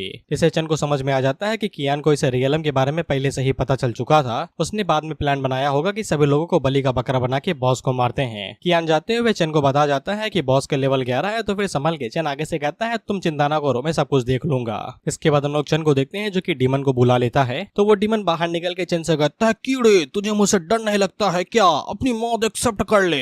चेन आगे से कहता है जा रे, मुझे तुझसे डर नहीं लगता, बस तू एक लो लेवल का डीमन है और कुछ भी नहीं। इस पे डीमन अटैक करने के लिए आगे बढ़ता तो चेन उससे पहले उसके ऊपर क्लॉ से अटैक करता है और उसके टुकड़े टुकड़े कर देता है। ये कहते हुए कि मैं पहले डीमन हंटर हुआ करता था, तुम्हारे जैसे लाखों मारे हैं, तुम्हारी हर एक कमजोरी के बारे में मुझे पता है। यहाँ तक कि मुझे ये पता है कि जब तुम हकते भी हो तुम्हारी कौन सी मसल काम करती है, मुझे सब पता है तुम्हारे बारे में। और चेन इसी तरीके से एक 11 लेवल के बॉस को झटके में मार देता है और उसे 13,000 एक्सपीरियंस पॉइंट मिलते हैं अकेले मारने के लिए भाई। और साथ ही में उसे डीमन ब्लड पोशन में मिल जाता है C ग्रेड का। इधर हम लोग कियान के लोगों को देखते हैं और उन लोगों को भी यहाँ पे एक्सपीरियंस पॉइंट मिला था क्योंकि इन लोगों ने इस डंजन के अंदर हिस्सा लिया था। बाकी 2 टास्क इन्हीं ने कंप्लीट किए थे, बाकी तीसरे वाले को चेन ने पूरा किया था, तो फिर उनको यहाँ पे एक्सपीरियंस पॉइंट और साथ ही में ब्लड लाइन आइटम भी मिला था। साथ ही में ये लोग वीडियो को देखते हैं तो फिर इन्हें पता चलता है कि चेन ने बॉडी को भी एब्जॉर्ब कर लिया। तो कियान आगे से कहता है कि चलो उसे चेक करते हैं। वहीं पे चेन ने जब इस डीमन को भी डिवोवर किया था तो फिर इसने भी इसकी ब्लड को बाहर निकाल दिया था, जिसको ब्लड लाइन के अंदर बदल के A ग्रेड का बना दिया जाता है। वहीं पे चेन इन लोगों को देखता है जो वापस आ गए थे, तो इनसे पूछता है क्या चाहिए भाई, क्या बचा हुआ माल चाहिए क्या जो मैंने लूटा है? इस पे ये लोग चेन से कहते हैं मजाक ना करो यार, तुमने अकेले बॉस को मारा है, हम लोग हिस्सा कैसे मांग सकते हैं? चेन अपने मन के अंदर सोचता है अभी तो एकदम बहुत ज्यादा सीधे लग रहे हो, लेकिन बेटा हमें तुहार कलर पता है कि तू कैसा हरामी लौंडा बा। तो फिर चेन अपने पास यहाँ पे सारे आइटम्स को बाहर निकालता है, जैसे कि ब्लड लाइन पोजीशन और साथ ही में S लेवल वाला मिशन स्क्रोल भी, और वो इन लोगों को दिखाते हुए कहता है क्या तुम्हें ये सब कुछ नहीं चाहिए? तो फिर हम लोग कियान को देखते हैं जिन लोगों को यहाँ पे थर्ड टास्क पूरा करने के लिए रिवॉर्ड मिला था, यानी कि ब्लड लाइन पोजीशन। तो ये लोग उन्हें बाहर निकालते हैं और चेन को वापस करते हुए कहते हैं कि मैं इतना भी हरामी बंदा नहीं हूँ, तुमने ये मिशन अकेले कंप्लीट किया है इसलिए ये सब कुछ तुम्हारा होना चाहिए। तो फिर चेन उन्हें बिना कुछ कहे रख भी लेता है, फ्री का माल जो है बे। वहीं पे चेन कियान से कहता है बधाई देने के लिए वापस तो नहीं आए होगे, जो कहने आए हो बक दो। इस पे कियान आगे से कहता है कोई बड़ी बात नहीं है, वो बस यहाँ पे चेन के साथ दोस्ती करना चाहता है और ये जानना चाहता है कि चेन कहाँ पे रहता है, क्योंकि वो लोग इतने समय यहाँ पे वेस्टर्न वो चेन के इलाके को साफ कर रहे हैं। अगर वो लोग गलती से यहाँ पे चेन की टेरिटरी के ऊपर हमला कर देते हैं तो ये थोड़ा सा गलत हो सकता है। वहीं पे जब वांग चेन की बात आती है तो फिर चेन को यहाँ पे ड्रीमी के बारे में याद आता है कि ड्रीमी भी तो उसी इलाके में रहती है ना। इससे चेन को समझ में आ जाता है कि भले ही यहाँ पे एकदम नाइस बनने की कोशिश कर रहा है, ये जानने की कोशिश कर रहा है कहीं ये गलती से इलाके में हमला ना कर दे, लेकिन ये असल में बस किसी की कमजोरी ढूंढ रहा है। इसीलिए चेन उसे कहता है कि चिंता ना करो, मेरा इलाका यहाँ से काफी ज्यादा दूर है, लेकिन वेस्टर्न वो चैन के अंदर बस मैं एक जिम को जानता हूँ। चेन ने ड्रीमी के इलाके के बारे में ये बात सिर्फ इसीलिए बताई ताकि उसे ये पता चल सके कि कियान का इन्फ्लुएंस ड्रीमी के इलाके तक है या नहीं। इस पे कियान आगे से बताता है कि उन लोगों ने वांचेंग के जिम वाले इलाके के ऊपर कुछ ही टाइम पहले हमला किया था, अब वो बस छोटी मोटी चीजें साफ कर रहे हैं वहाँ की, यानी कि इंसानों को। और ये चेन से कहता है कि उसका दबदबा जरूर जियांग चेन के अंदर काफी ज्यादा होगा, वो दोनों आपस में दोस्त कर सकते हैं। इससे चेन को यहाँ पे समझ में आ जाता है अगर इन लोगों ने पहले ही जिम के इलाके के ऊपर हमला कर लिया है, और सफाई का मतलब यहाँ पे ज्यादा कुछ नहीं, बस लोगों को मार के इलाके के ऊपर कब्जा करना है। और चेन को समझ में आ जाता है कि इसीलिए उसने कभी ड्रीमी के बारे में सुना नहीं था अपनी पास्ट लाइफ के अंदर, क्योंकि इन लोगों ने उसे पहले ही मार दिया था इस क्लीनिंग के नाम पे। तुम लोग यही सोच रहे हो कि ड्रीमी मरी कैसे, तो तुम्हें दोबारा बता दो कि ड्रीमी भले ही सपनों में बलवान है, लेकिन असल जिंदगी में चूहे के समान है, कोई भी पेल के जा सकता है उसे। रियल लाइफ के अंदर वो काफी ज्यादा कमजोर है। उसी टाइम पे ड्रीमी यहाँ पे चेन के पास मैसेज भेजती है और उसे बताती है कि कई सारे इवॉल्वर्स उसके इलाके में आ गए हैं और वो बिल्डिंग के हरे घर के अंदर घुस के वहाँ पे सफाई वफाई कर रहे हैं कि कोई छुपा हुआ तो नहीं है, और वो बहुत जल्द ही ड्रीमी की बिल्डिंग के अंदर भी आ जाएंगे। चन उसे बता देता है कि वो लोग वहाँ पे ज़ॉम्बी और रिवॉल्वर्स दोनों को ही मार रहे हैं, तो फिर उन्हें अपने घर के अंदर आने ना देना, मैं कुछ ही देर में आ जाऊंगा। इसके बाद चन को समझ में आ जाता है कि कियान यही काम करता है, साफ सफाई के नाम पे गरीबी नहीं गरीबों को हटाता है, इसलिए वो अपने टेक्निकल्स को बाहर निकालता है। तो कियान को समझ में आ जाता है कि हमला होने वाला है, तो वो भागने की कोशिश करता है, लेकिन कोई फायदा नहीं था। चन उसे पकड़ लेता है। इसके बाद चन इसकी भी मेमोरी रीड करता है और इसकी मेमोरी से इसे पता चल जाता है कि इसने कहाँ कहाँ हमला किया और कितने कितने लोगों को मारा है। और चन को यह भी पता चल जाता है कि इसके जितने भी लोग हैं वो सब एकदम नियर एकदम जिम के पास पहुंच चुके हैं। वहीं पे चन कुछ लोगों को यहाँ से भागने देता है ताकि उसे पता चल सके कि वो लोग कहाँ पे गए हुए हैं, सिर्फ ये पता लगाने के लिए कि ये लोग उसे ड्रीमी के घर तक ले जाएं। हाँ, इसे ड्रीमी का घर नहीं पता है, सपनों में डायरेक्ट बुला लेती है ड्रीमी इसको। लेकिन हम लोग ड्रीमी के घर को देखते हैं जहाँ पे लोग दरवाजा पीटते हुए कह रहे थे, मौसी मौस कोई है रे? तो ये आगे से खुद न्योता देती है कहते हुए कि यहाँ पे कोई नहीं है, चले जाओ यहाँ से, अगर दरवाजा तोड़ने की कोशिश करते हो तो बल्ला मार के सर फोड़ दूंगी। और फिर जैसे ही पता चलता है लड़की है तो उनकी मुस्कान देखो एकदम जैसे कि मिस्टर बिस्ट इन्हीं की टट्टे खो जाता है। खैर सीवी को समझ में आ जाता है कि ये भड़वे नहीं जाएंगे, तो वो आगे से सोनिक ब्लास्ट का इस्तेमाल करती है और इतनी ज्यादा आवाज निकालती है कि इनके कार के पर्दे फट जाते हैं और ये एक झटके के अंदर ही मारे जाते हैं। वहीं पे सीवी की भी हवा टाइट हो जाती है इतनी ज्यादा एनर्जी इस्तेमाल करने की वजह से, क्योंकि उसकी फिजिकल कंडीशन बहुत ही ज्यादा खराब है। हालांकि उसे यकीन था कि ये लोग अब तक बेहोश हो चुके होंगे, लेकिन हम लोग इन्हें देखते हैं जो कि बेहोश होते हुए भी यहाँ पे बैकअप बुला लेते हैं, ये कहते हुए कि यहाँ पे एक पावरफुल मेंटल यूजर है। इसके बाद अगला सीन 20 मिनट के बाद का होता है। ये लोग और ज्यादा दरवाजा पीटने लगते हैं और वहीं पे ड्रीमी के अंदर इतनी ज्यादा ताकत नहीं बची थी कि वो कुछ कर पाए। इसके बाद लोग दरवाजा तोड़ते और अंदर आ जाते हैं, ये कहते हुए माल तो बढ़िया है। इसके बाद ये जीवी को पकड़ने के लिए आगे बढ़ते, उससे पहले ही जीवी यहाँ पे ब्लैक फ्लेम ऑफ हेल का इस्तेमाल करती है और इन्हें जला के मार देती है। लेकिन अब ड्रीमी के अंदर बिल्कुल भी जान नहीं बची थी, वो उसने पूरी अपनी मेंटल पावर इस्तेमाल कर ली थी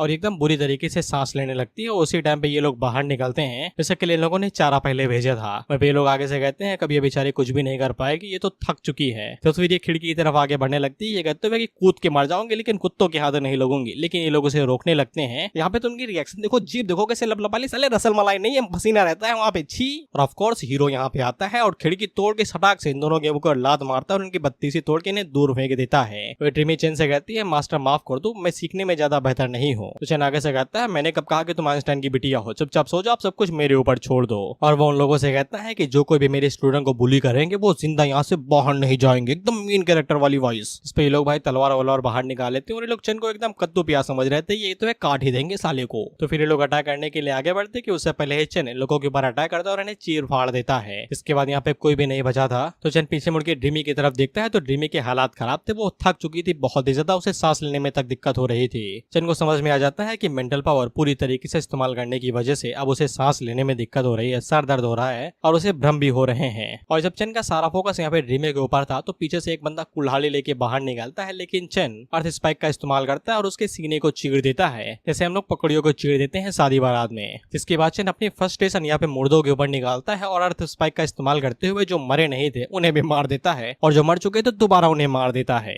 ये कहते हुए कि जब तक मैं यहाँ हूँ तुम्हें कोई भी नहीं हाथ लगा सकता। इसके बाद अगला सीन 1 घंटे के बाद का होता है और ये इसी के साथ चपका हुआ है, साले दूर हट जा, चैन से सो लेने देने उसे। हम लोग साइड में लाशें देखते हैं। अब उसी टाइम पे यहाँ पे एक और बंदा आता है तो चैन सतर्क हो जाता है, लेकिन ये नॉर्मल सा था। ये चैन से कहता है कि ये मैं हूँ भाई। चैन उससे कहता है अगर तुम यहाँ पे आए हुए हो इसका मतलब यही है कि कियांग की जो भी फोर्स थी वो पूरी तरीके से खत्म हो चुकी है। तो फिर ये बंदा चैन के पास आके बैठ जाता है और इसी ने शायद से चैन को आगाह किया था कि डीमन आने वाला है, वो ज्यादा हाई लेवल का है, चले जाना चाहिए तुम्हें। तो चैन ने इसे जिंदा छोड़ दिया था उस जगह पे और इसी ने यहाँ पे कियांग के जितने भी लोग थे उन सभी को यहाँ पे लेके आया था, यानी कि ड्रीमी के घर पे, ताकि चैन कियांग के जितने भी लोग हैं उन सभी को एक साथ ही मार दे। अब यहाँ पे कियांग का कोई भी सबॉर्डिनेट नहीं बचा है, तो चैन उससे कहता है कि तुम बचे हुए हो ना। जिस पे ये बंदा काफी ज्यादा घबरा जाता है और चैन को बताता है कि वो सिर्फ इसलिए बचा हुआ है क्योंकि वो इन लोगों के लिए थोड़ा बहुत ही काम का था, बल्कि वो तो यहाँ पे मजबूरी से काम कर रहा था क्योंकि उसके बीवी और बच्चे हैं। उसके साथ सिर्फ ए लेवल का टैलेंट है जो कि ट्रू विजन है, जो कि यहाँ पे रास्ता दिखाने विखाने के काम ही आता है। वो सिर्फ अपनी फैमिली के लिए उनका नौकर बना हुआ था। अगर उसका टैलेंट यहाँ पे थोड़ा सा भी खराब होता तो उन लोगों ने इसे भी मार दिया होता, जैसे कि इसके पूरे इलाके को मार दिया था और इसके दोस्तों वोस्तों को भी। इस पे चैन उससे कहता है कि इसी वजह से तुमने मुझे केयरफुल रहने को कहा था जब मैं बॉस से भिड़ने वाले को कहा। चैन उससे कहता है कि मेरे साथ काम करना चाहोगे, जियांगचन सिटी के अंदर आ सकते हो। इस पे ज़ोंगलॉन्ग काफी ज्यादा परेशान होता है क्योंकि ऐसा लगता है कि चैन उसकी एबिलिटी का इस्तेमाल करेगा। तो चैन उसे बता देता है कि मेरा ऐसा कोई इरादा नहीं है भाई, तुम्हारी मर्जी, आना है तो आओ, नहीं बाढ़ में जाओ। इस पे ज़ोंग आगे से बताता है कि वो ये करना चाहता है, वो हिचकिचा बस इसलिए रहा है क्योंकि कियांग के सेटलमेंट यानी कि विला के अंदर अभी भी उसकी फैमिली है जो कि वहाँ पे गुलाम बनी हुई है। इस पे चैन आगे से कहता है कि मैं उन्हें भी ले सकता हूँ, लेकिन अगर ज्यादा लोग हुए तो फिर डायरेक्टली उन्हें जियांगचन सिटी के अंदर लेके लेके आना काफी ज्यादा टफ होगा, इसलिए तुम्हें यहीं पे हीरो की सिचुएशन को पहले स्टेबलाइज करना पड़ेगा। जिसके बाद वो अपने पास से यहाँ पे डीमन ब्लड लाइन वाला पोशन बाहर निकालता है और जैंग को देते हुए कहता है कि इसका इस्तेमाल कर लो, इससे तुम्हारी स्ट्रेंथ इंप्रूव हो जाएगी। मैंने तुम्हें यहाँ पे फ्रेंड रिक्वेस्ट भी भेज दी है, कॉन्टैक्ट मुझे कर लेना जब सिचुएशन यहाँ पे पूरी तरीके से ठीक हो जाए। बाकी अब ये तुम पे है कि तुम यहीं पे रह के वो जैंग को डेवलप करते हो या फिर मेरे साथ जियांग चेन आते हो। इसके बाद जैंग लॉन्ग जब यहाँ से चला जाता है तो चेन अपने स्टोरेज को खोलता है जहाँ पे चेन ने उस गोल्डन मास्क को रखा हुआ था। तो फिर चेन जब उस गोल्डन मास्क की तरफ देखता है तो उसकी आंखें किसी तरफ जा रही थी। चेन अपने मन के अंदर सोचता है कि मुझे अच्छे से याद है जब मैंने इसे स्टोरेज के अंदर रखा था तो फिर इसकी आंखें एकदम सामने थी, लेकिन अब इसकी आंखें तिरछा क्यों देख रही हैं और इसकी नजर कहीं ट्रांसफर स्क्रोल या फिर डीमन ब्लड के ऊपर तो नहीं है। तो चेन आगे से कहता है कि मूवमेंट चेंज कर देते हैं, जगह बदल देते हैं। तो फिर चेन यहाँ पे डीमन ब्लड को नीचे कर देता है तो वो मास्क डीमन ब्लड की तरफ ही देखे जा रहा था। इस पे चेन को समझ में आ जाता है कि इस डीमन ब्लड के साथ कुछ तो गड़बड़ है, ये मास्क उसी की तरफ देखे जा रहा है। यहाँ तक कि ये भड़वा मुंह भी खोले हुआ था, दे दो भाई दे दो, भूख लगी है, कब से रखे हो इधर, भूखा हूं मैं। वहीं पे ये जो इंफीरियर यानी कि कम क्वालिटी के ब्लड थे, चेन को इनकी जरूरत नहीं थी तो वो उनका इस्तेमाल यहाँ पे मास्क के ऊपर कर सकता था और वो मन के अंदर यही सोचता है कि ये मास्क यहाँ पे लीडो को चाहिए था, पता नहीं ये मास्क मेरे लिए यहाँ पे क्या ला सकता है और क्या मौके दे सकता है। इसके बाद चेन उन डीमन ब्लड को यहाँ पे उस मास्क को खिला देता है तो उसकी खुशी का ठिकाना नहीं था, ये एकदम फूला नहीं समा रहा था। अगला सीन 5 मिनट के बाद का होता है और इसने अब तक यहाँ पे 10-15 बोतलें गटक चुका है ये। और तुम इस मास्क की मुस्कान देखो कि जैसे ये साला सदियों से भूखा था। और तुम इसकी मुस्कान देख के मुस्कान की याद आ गई, बगल में रहती थी यार मेरे घर की लड़की, खूबसूरत थी बस दगाबाज थी। इसके बाद चेन उस मास्क की तरफ देखते हुए कहता है, कहा भैया 12 बोतलें गटक के कुछ दो तो कि ऐसे ही निकल जाओगे, खाया पिया कुछ नहीं, कुछ तो दो भाई, इतना हाई लेवल का ट्रेजर कंज्यूम किया है। तो फिर वो मास्क आगे से उल्टी कर देता है, जिसको देख के चेन आगे से कहता है इसकी टट्टी भी मैं ही साफ करूँ क्या भाई, खिलाओ पिलाओ और टट्टी भी इसकी मैं ही साफ करूँ। लेकिन जब चेन उस उल्टी को अच्छे से देखता है तो फिर उसे पता चलता है कि ये उल्टी नहीं A ग्रेड की उल्टी है।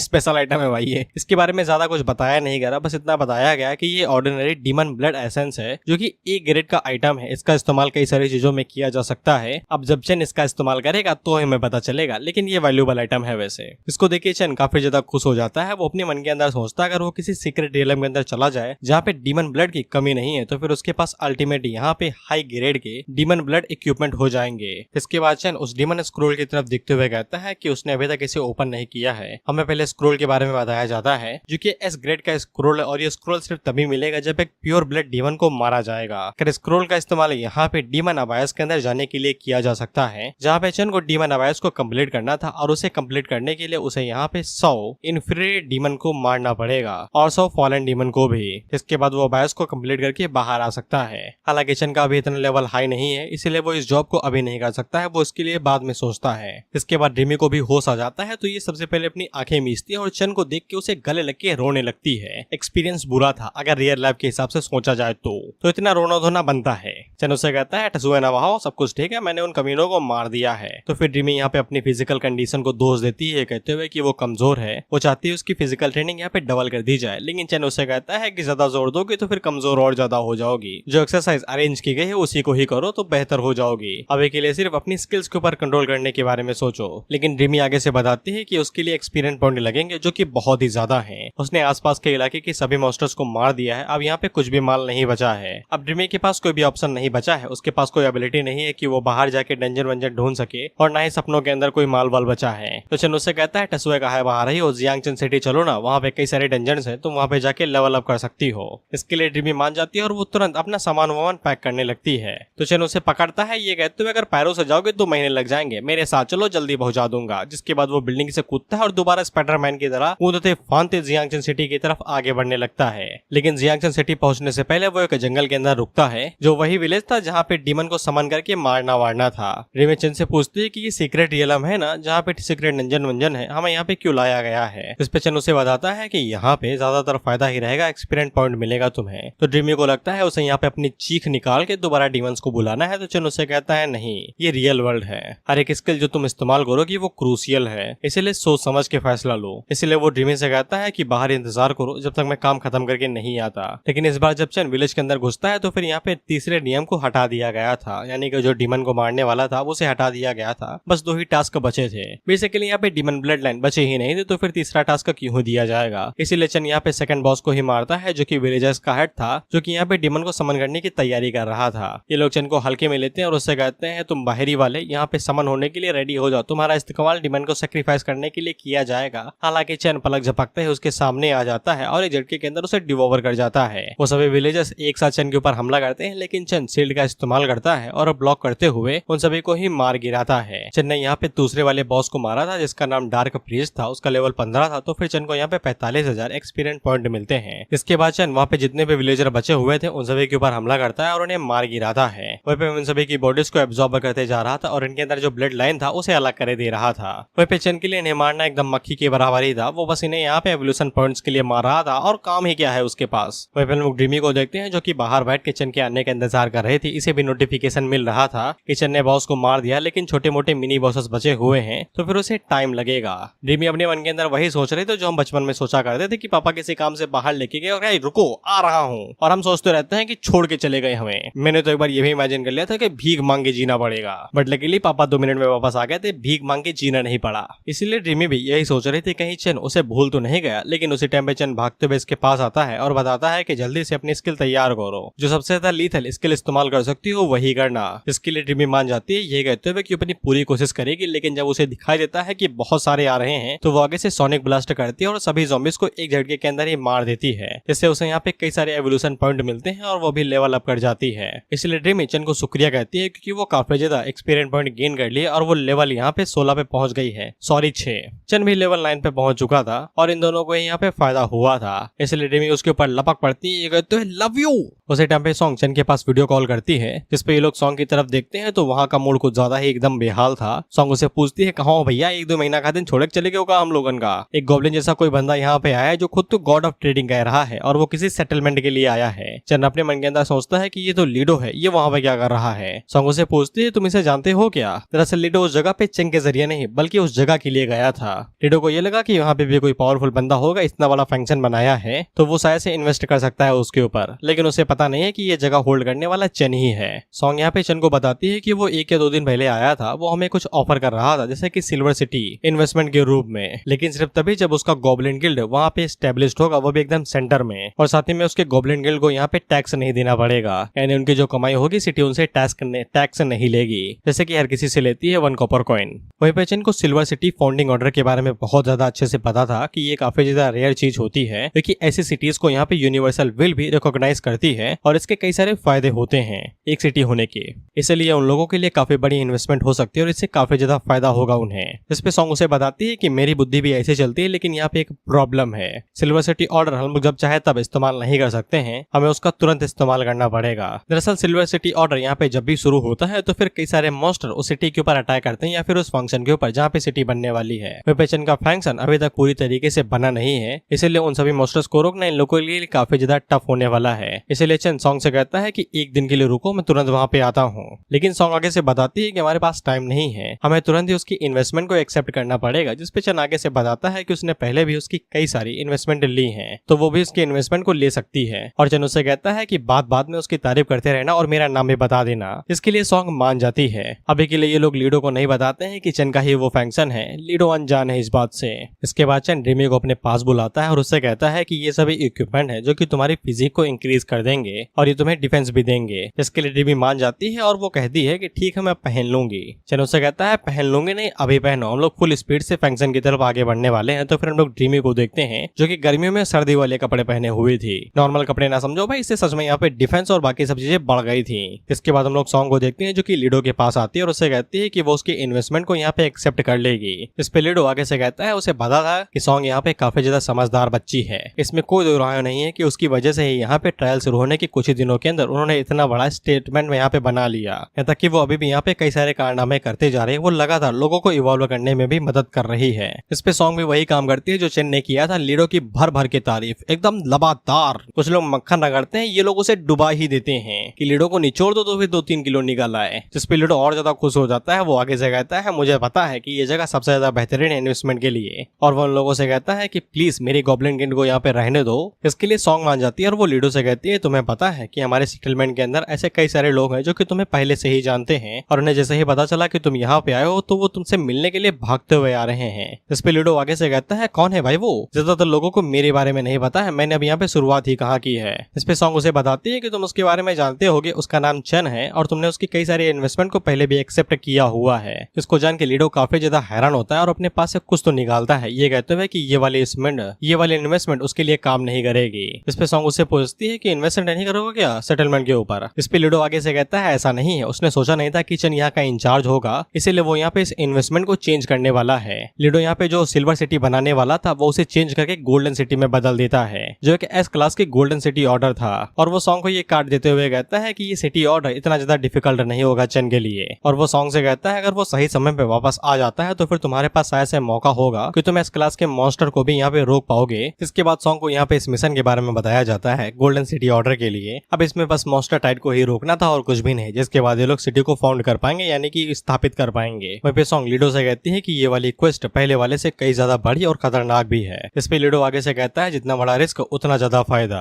अगर हिम्मत है तो फिर एक्सेप्ट कर लो, नहीं तो वापस कर दो। जिसके लिए सॉन्ग कहती है, काहे नहीं एक्सेप्ट करूंगी भाई, जब तक उन लोगों के पास चन है तो फिर वो लोग किसी भी चीज से नहीं घबराते हैं। जिसके बाद अगला सीन एक दिन के बाद का होता है और एक दिन के बाद चन यहाँ पे आ जाता है। वहीं पे वो सॉन्ग को आते ही बता देता है कि आसपास कई सारे मॉन्स्टर इकट्ठा होना शुरू हो चुके हैं और उन्होंने रोड पूरी तरीके से सील कर दी है। चन उसकी तरफ भागते हुए आती है तो चन उसे कहता है कि इसे लो और इसे बेडरूम के अंदर डाल दो और मुझे बताओ कि यहाँ पे हालात कैसे हैं। जिसपे सॉन्ग उसे बताती है कि उनके पास ज्यादा से ज्यादा 20 मिनट है। उन लोगों ने यहाँ पे टेरिटरी के हिसाब से 3 लाइन की डिफेंस बना दी है। ये जो चांदी चांदी सा दिख रहा है ये सेटलमेंट एरिया यानी कि फंक्शन है और यहीं पे इन लोगों को डिफेंस रखना है ताकि मॉन्स्टर अंदर ना घुसे, बाकी चारों तरफ से मॉन्स्टर हमला करते ही रहेंगे। चन सॉन्ग से कहता है कि तुमने काफी ज्यादा अच्छी तैयारी की है, थोड़ी दिनों के बाद हम लोग यहाँ पे सब कुछ रेडी कर देंगे। वहीं पे सॉन्ग अपने पास एक सूटकेस बाहर निकालती है और वो चन को बताती है कि चन के जाने के बाद उन लोगों ने लगातार यहाँ पे सीवर डंजन को एक्सप्लोर किया और जो प्लेग सूट का आखिरी हिस्सा बचा हुआ था उन्हें वो मिल गया है। इस पे चन सॉन्ग से कहता है कि तुम्हें यहाँ का इंचार्ज बनाना मेरा बेस्ट डिसीजन था। इस पे सॉन्ग आगे से कहती है कि तुम्हारे यहाँ तो चूज किया जाना मेरा बेस्ट लक था।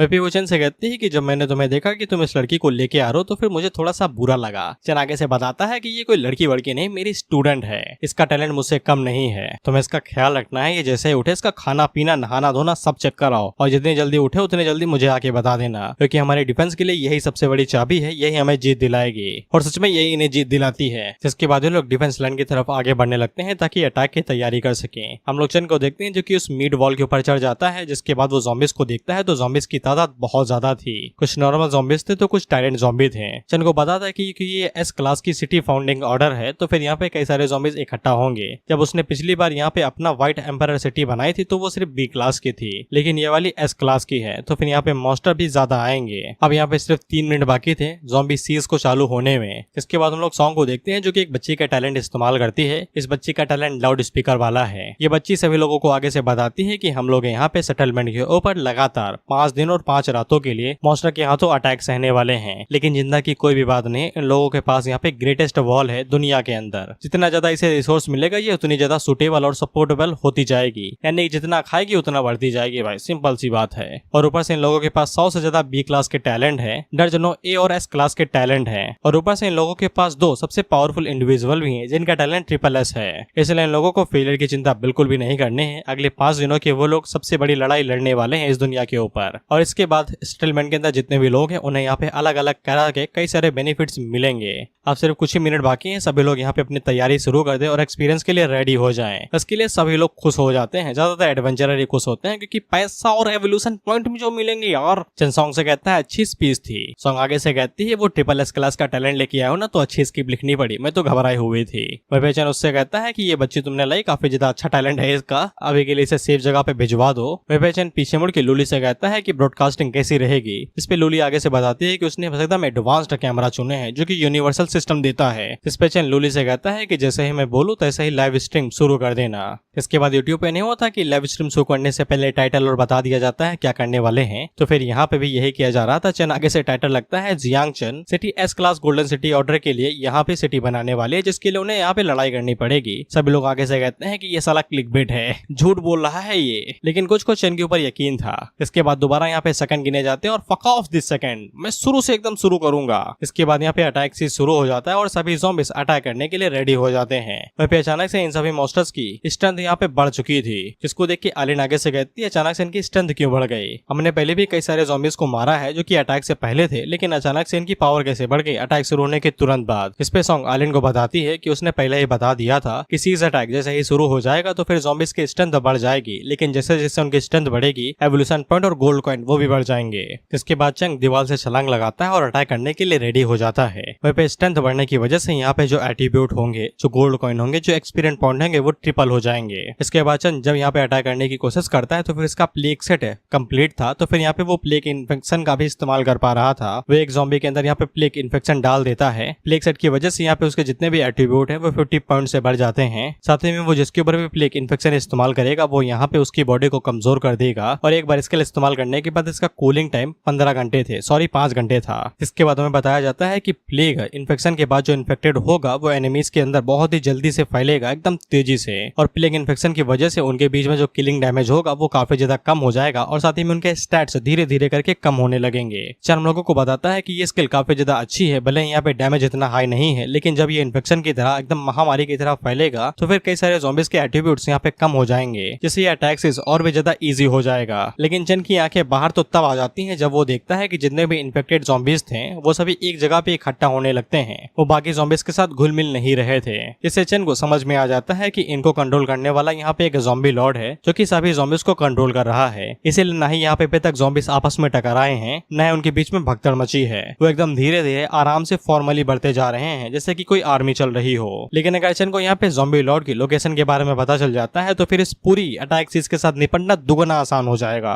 लेकिन परेशानी यही है कि ज़ॉम्बी लॉर्ड की लोकेशन हमेशा से अननोन ही रहती है, उसे ढूंढना भूसे में गिरी हुई सुई ढूंढने के बराबर है। अगर चंग यहाँ पे लॉर्ड के पीछे जाता है तो फिर अटैक यहाँ पे और भी तेजी से करेंगे, जिससे यहाँ पे फैंक्शन के ऊपर कैजुअलिटी का रेट बढ़ सकता है, यानी कि मौतें ज्यादा होंगी, और चंग ऐसा बिल्कुल भी नहीं चाहता है। लेकिन अगर वो ज़ॉम्बी लॉर्ड को नहीं मारेगा तो फिर सिचुएशन और ज्यादा गड़बड़ होती जाएगी, ज़ॉम्बी बढ़ते ही जाएंगे और यहाँ पे वो लोग सब कुछ हैंडल नहीं कर पाएंगे। लेकिन इस करंट सिचुएशन के लिए यहाँ पे एकदम परफेक्ट सोल्यूशन है, जो कि है ड्रीमी की एबिलिटी। इसलिए चंग ड्रीमी से कहता है उठ जा बहन उठ जा, बहुत जरूरत है तेरी। फिर इसके बाद कुछ घंटों या फिर कुछ मिनटों के बाद का होता है, हम लोग देखते हैं कि ड्रीमी को होश आ जाता है, तो सॉन्गी उससे कहता है उठ गई तुम? तो ड्रीमी उससे पूछती है तुम कौन हो दीदी? वैसे मेरा मास्टर कहाँ है और मैं कहाँ पे हूँ, मुझे ये बताओ पहले। वहीं पे सॉन्ग चंग के पास मैसेज करके बताती है कि ड्रीमी उठ चुकी है और उसने यहाँ पे करंट सिचुएशन के बारे में उसे बता दिया है। इसके बाद ड्रीमी भी यहाँ पे चंग के पास मैसेज करती है और उसे बताती है कि विंड प्रेशर ज्यादा था तो वो बेहोश हो गई थी। उसे सिचुएशन के बारे में समझ में आ चुका है, तो वो ड्रीम वर्ल्ड के अंदर जाके जितने ज्यादा हो सके उतना ज्यादा मॉन्स्टर मारने की कोशिश करेगी। लेकिन चंग उसे बताता है कि नहीं, तुम्हारा काम यहाँ पे ज़ॉम्बीज को मारना नहीं बल्कि ज़ॉम्बी को ढूंढना है। मैं तुम्हें बताता हूँ कि वो ज़ॉम्बी कैसा ढूंढता है, जितनी जल्दी हो सके उतनी जल्दी ढूंढ के मुझे उसकी लोकेशन के बारे में बताओ। चंग उसे बताता है कि वो एकदम ह्यूमन बॉडी की तरह दिखता होगा, कंधे ज्यादा बड़े होंगे एकदम कंधे पैड की तरह, और वहीं पे सर उसका बहुत ज्यादा बड़ा होगा। वो एकदम एक्सोस्केलेटन की तरह एकदम कवर होगा, उसके टेंटिकल्स होंगे, बस इतना काफी, मैं ज्यादा नहीं बताने वाला, बस उसकी मेंटल पावर ज्यादा है। इसके बाद ड्रीमी सॉन्गी से कहती है कि मैं सोने जा रही हूँ, अलविदा, किसी को मुझे जगाने न देना। सॉन्गी उसे कहती है दोबारा कहाँ सो रही हो तुम, कितना सोती हो? अरे बहन वो सोएगी तभी तो काम करेगी। भाई तो ये एबिलिटी मुझे भी चाहिए कि आंखें बंद करते ही नींद आ जाए। जिसके बाद हम लोग ड्रीमी को उसके ड्रीम स्पेस के अंदर देखते हैं, जहाँ पे उसे कई सारे ज़ॉम्बीज को दिखाई देते हैं। तो वो सबसे पहले ज़ॉम्बीज के ऊपर हाथ साफ करती है, वो अपनी ड्रीम एबिलिटी का इस्तेमाल करते हुए यहाँ पे कई सारे पत्थर मंगाती है और गड़ाम गुड़म ज़ॉम्बीज के ऊपर गिरा देती है, यही कहते हुए मरो सालो।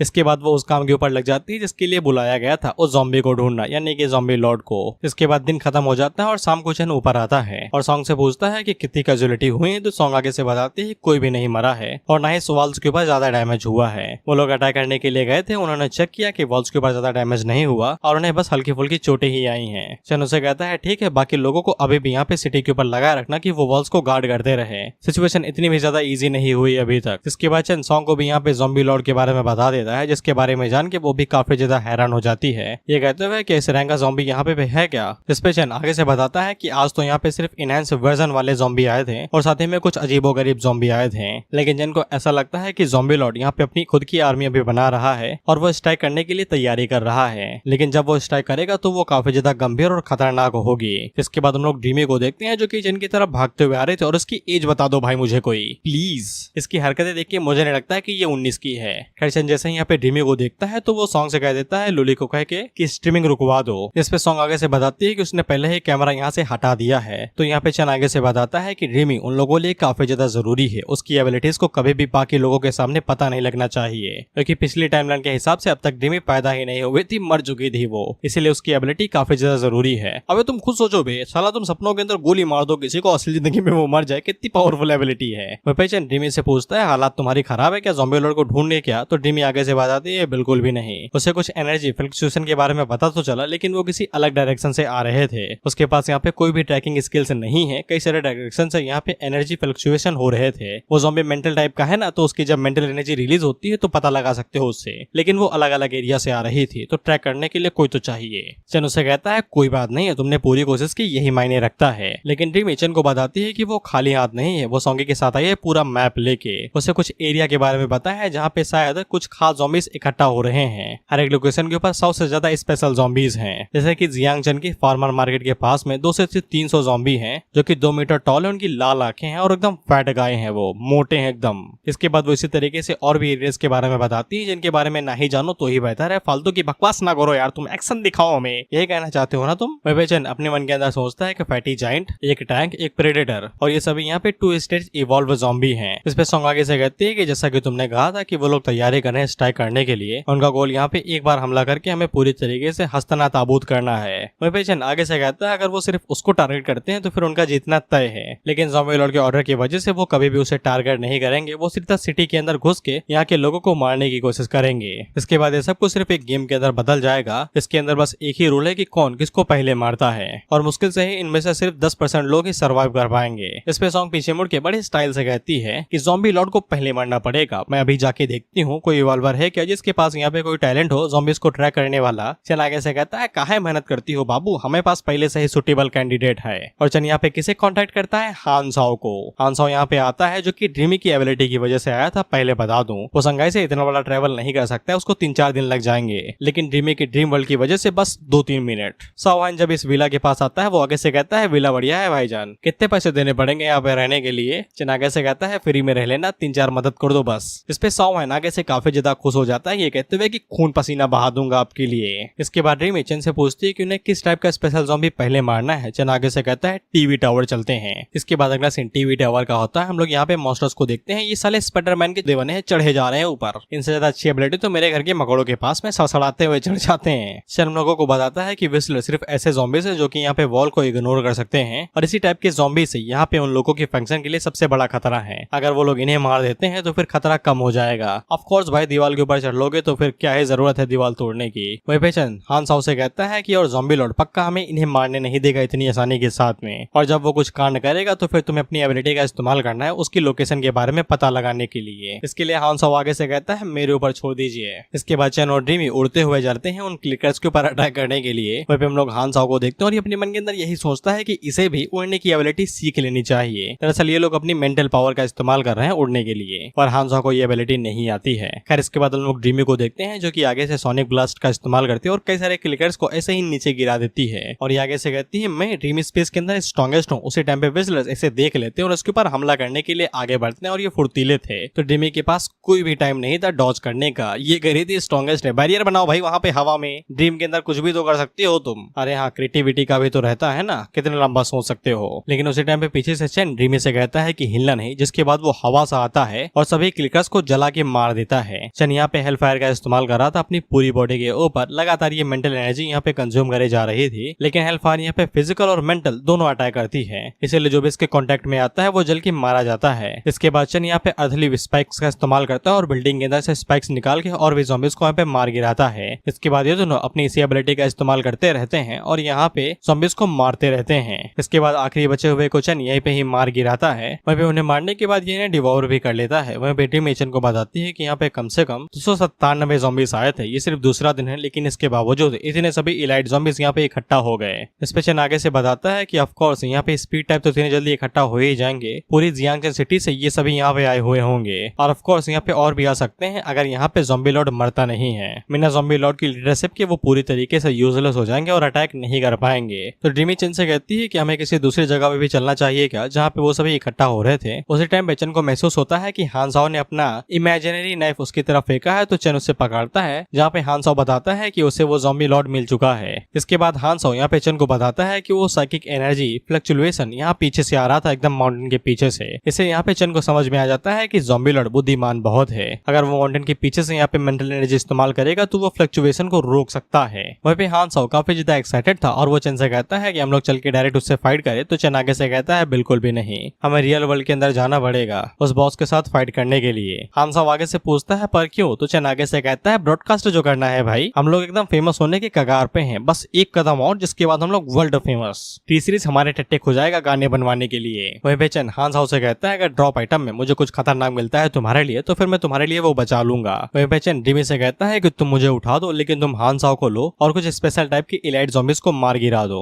डिमी पूछती है किस टाइप के, तो चेन आगे से बताता है उन्हें स्क्रीमर्स कहते हैं, ये किसी इवॉल्व टाइप नहीं है, बस ये स्पिरिचुअली इवॉल्व हो गए हैं, ये क्लोज कॉम्बैक्ट में इतने बेहतर नहीं है लेकिन चिल्ला चिल्ला के कान फाड़ देते हैं, इसलिए तुम इन्हें संभालो, तुम्हारे पास भी तो यही एबिलिटी, जब तुम दोनों आपस में चिल्लाओगे तो कोई ना कोई जीतेगा ही, मैं चला भाई। इसके बाद अगला सीन रियल वर्ल्ड का होता है जहाँ पे हम लोग चेन को देखते हैं जो कि इस माउंटेन पे आ चुका था जहाँ पे ज़ॉम्बी लॉर्ड छुपा बैठा था। वहीं पे चेन को समझ में आ रहा था कि इस ज़ॉम्बी लॉर्ड की एबिलिटी डिसेंट बिल्कुल भी नहीं होने वाली है क्योंकि उसे यहाँ पे हाई लेवल के वायरस की खुशबू आ रही थी। अब उसी टाइम पे दो ज़ॉम्बीज पीछे से बाहर निकलते हैं जो कि चेन के ऊपर अटैक कर देते हैं और ये मुझे पोकेमॉन के सीजर्स की तरह लग रहे हैं। चेन हम लोगों को बताता है कि इन्हें हंटर्स कहा जाता है जो कि स्पीड इवॉल्वर टाइप है, लेकिन इनकी स्पीड यहाँ पे हंटर्स से भी ज्यादा तेज है। ये पक्का ज़ॉम्बी लॉर्ड के बॉडीगार्ड्स होंगे। जिसके बाद वो दोबारा चेन के ऊपर अटैक करने के लिए कोशिश करते हैं लेकिन चेन उनके हाथों को पकड़ लेता है अपनी शील्ड और क्लॉ का इस्तेमाल करके। वहीं पे चेन ने खुद को जानबूझ के कमजोर दिखाया था ताकि ये एकदम से अटैक कर दें और चेन को यहाँ पे फाइट लंबी न खींचनी पड़े, नहीं तो साली ये छुप छुप के अटैक करते।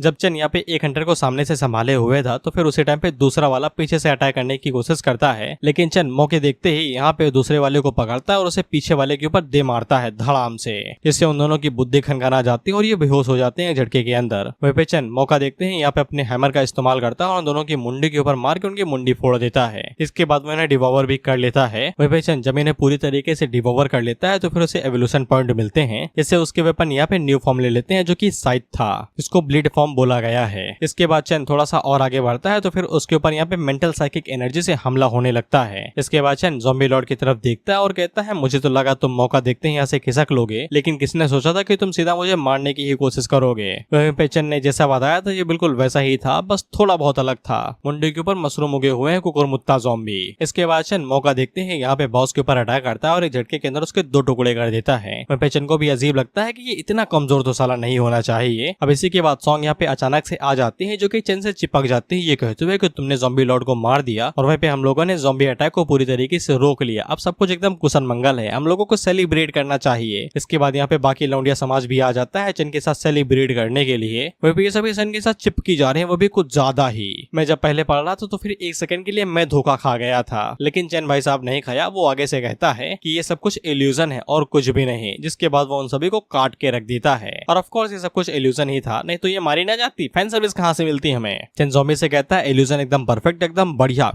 चुम्मेश्वरी, लेकिन मेरे इरादे और जजमेंट बिल्कुल अलग है, मैं किसी के ऊपर भी दया नहीं दिखाता और ऊपर से तुम्हारी मेंटल एनर्जी मुझसे काफी ज्यादा कम है, तो फिर इल्यूजन मेरे ऊपर काम नहीं करने वाले। ज़ॉम्बी भी आगे से कहता है कि क्या बवाल चीज है भाई, कहाँ आ गया मैं। इस पे चेन उससे कहता है अरे मेरे ज़ॉम्बी बॉट को डर लग रहा है क्या। इसके बाद हम लोगों को यहाँ पे चेन की पूरी फाइट के जरिए जो ब्रॉडकास्टिंग हो रही, लाइव स्ट्रीम हो रही है, उसके कमेंट्स दिखाए जाते हैं जो चेन के टैलेंट के बारे में ही बात करते हैं, तो मैं इन्हें बार बार इंक्लूड नहीं करूंगा, दिक्कत होती है भाई। फाइट सीक्वेंस एक्सप्लेन करूं या फिर इनकी बातें करूं, तुम ही बताओ। इसके बाद हम लोग शेल्टर को देखते हैं जहाँ पे सॉन्ग सभी लोगों से कहती है कि फ्रंट लाइन के ऊपर अटैक करने के लिए रेडी हो जाओ। हम लोग देखते हैं कि यहाँ पे फिजिकल इवॉल्व ज़ॉम्बी आए थे जिनको यहाँ पे बजरगर कहा गया है और इनकी स्ट्रेटेजी लाजवाब है। ये मोटे वाले छोटे ज़ॉम्बीज को पकड़ते हैं और उठा के इन्हें यहाँ पे दीवार के ऊपर फेंकने लगते हैं। हम लोग सॉन्ग को देखते हैं जो कि दीवार के ऊपर ही चढ़ी हुई थी, वो सभी लोगों से कहती है कि एकदम जगह बना लो, जैसे ये ज़ॉम्बी दिखाई दे मार दो। इसके बाद हम लोग कुछ इवॉल्वर्स को देखते हैं जो कि एरो शूट कर रहे थे और कुछ रेजिस्टेंट का इस्तेमाल करके जो वहाँ पे आ रहे थे उनका डायरेक्शन चेंज कर दे रहे थे, लेकिन ये लोग कितनी भी कोशिश कर ले एक दो ज़ॉम्बी यहाँ पे लैंड हो ही जाते हैं जो कि आते ही वहाँ पे सोनिक ब्लास्ट का इस्तेमाल करते हैं, जिससे ये लोग डिस्ट्रैक्ट हो जाते हैं और डर के मारे यहाँ से भागने लगते हैं। इन्हें ये लगता है कि दीवार टूट चुकी है, अब ये लोग मारे ही जाएंगे, लेकिन उसी टाइम पे हम लोग सॉन्ग को देखते हैं जो कि एमिस्ट यानी क्रिस्टलाइज का इस्तेमाल करते हुए वहाँ पे स्पिनिंग ब्लेड बनाती है जो एक साथ कई सारे ज़ॉम्बीज को मार गिराती है। वहीं पे हम लोग आलिन को भी देखते हैं जो कि असैसिन एबिलिटी का इस्तेमाल करते हुए वहाँ पे सभी ज़ॉम्बीज को मारते हुए जा रही थी। इसके बाद हम लोग ज़ॉम्बी को देखते हैं जिसने सोनिक ब्लास्ट किया था, तो सॉन्ग आगे से अपनी क्रिस्टलाइज का इस्तेमाल करती है और वहाँ पे एक क्रिस्टल बना के उसके सीने के अंदर घुसा घुसा के उसे मार देती है। इसके बाद वो सभी लोगों से कहती है कि हर कोई शांत रहो। चन यहाँ पे जैसे ही कमांडिंग लॉर्ड को मार देगा तो फिर इनके साथ निपटना और ज्यादा इजी हो जाएगा। इस पे सभी लोगों के अंदर दोबारा कॉन्फिडेंट आ जाता है। वहीं पे जो लोग लाइव स्ट्रीम देख रहे थे वो आगे से कहते हैं क्या स्ट्रॉन्ग औरत है, मैं तो उसका कुत्ता बनने को भी तैयार हूँ। तो दूसरा बंदा आगे से कहता है कि ये पहले से ही किसी की औरत है तो इसका कुत्ता क्या बनाएगा रे तू। इसके बाद हम लोग चन को देखते हैं जो कि यहाँ पे एक टायरेंट ज़ॉम्बी के साथ फाइट कर रहा था, तो वो उसके ऊपर भी प्लेग सेट का इस्तेमाल करता है और बॉडी के अंदर इन्फेक्शन डाल देता है। हालांकि जब चन उसके साथ फाइट कर रहा था तो भी कोई उसके ऊपर पीछे से अटैक करता है तो चन उसके अटैक को डॉज करता है। और ऑफकोर्स यहाँ पे हेटर्स थे वो चन से यही कह रहे थे कि ये खुद को ज्यादा ही समझता है, ये पेला जाएगा। खैर चन के ऊपर अटैक करने को वाला ये एपोस्टेट था, पता नहीं क्या है ये। वहीं पे कमेंट सेक्शन वाले पूछ रहे थे कि ये क्या चीज है भाई, तो वो लोग आगे से बताते हैं हमें क्या पता भी, हम तो सिर्फ चन को मरने के लिए देखने आए हुए हैं। इसके बाद वहाँ पे एक और ज़ॉम्बी आ जाता है हमला करने के लिए, तो सभी लोग आगे से कहते हैं लो एक और आ गया। पता नहीं ज़ॉम्बी लॉर्ड ने यहाँ पे कितने सभी मॉन्स्टर्स को छुपा के रखा है। वैसे इसका नाम फिजिकल माउंटेन मीट माउंटेन था।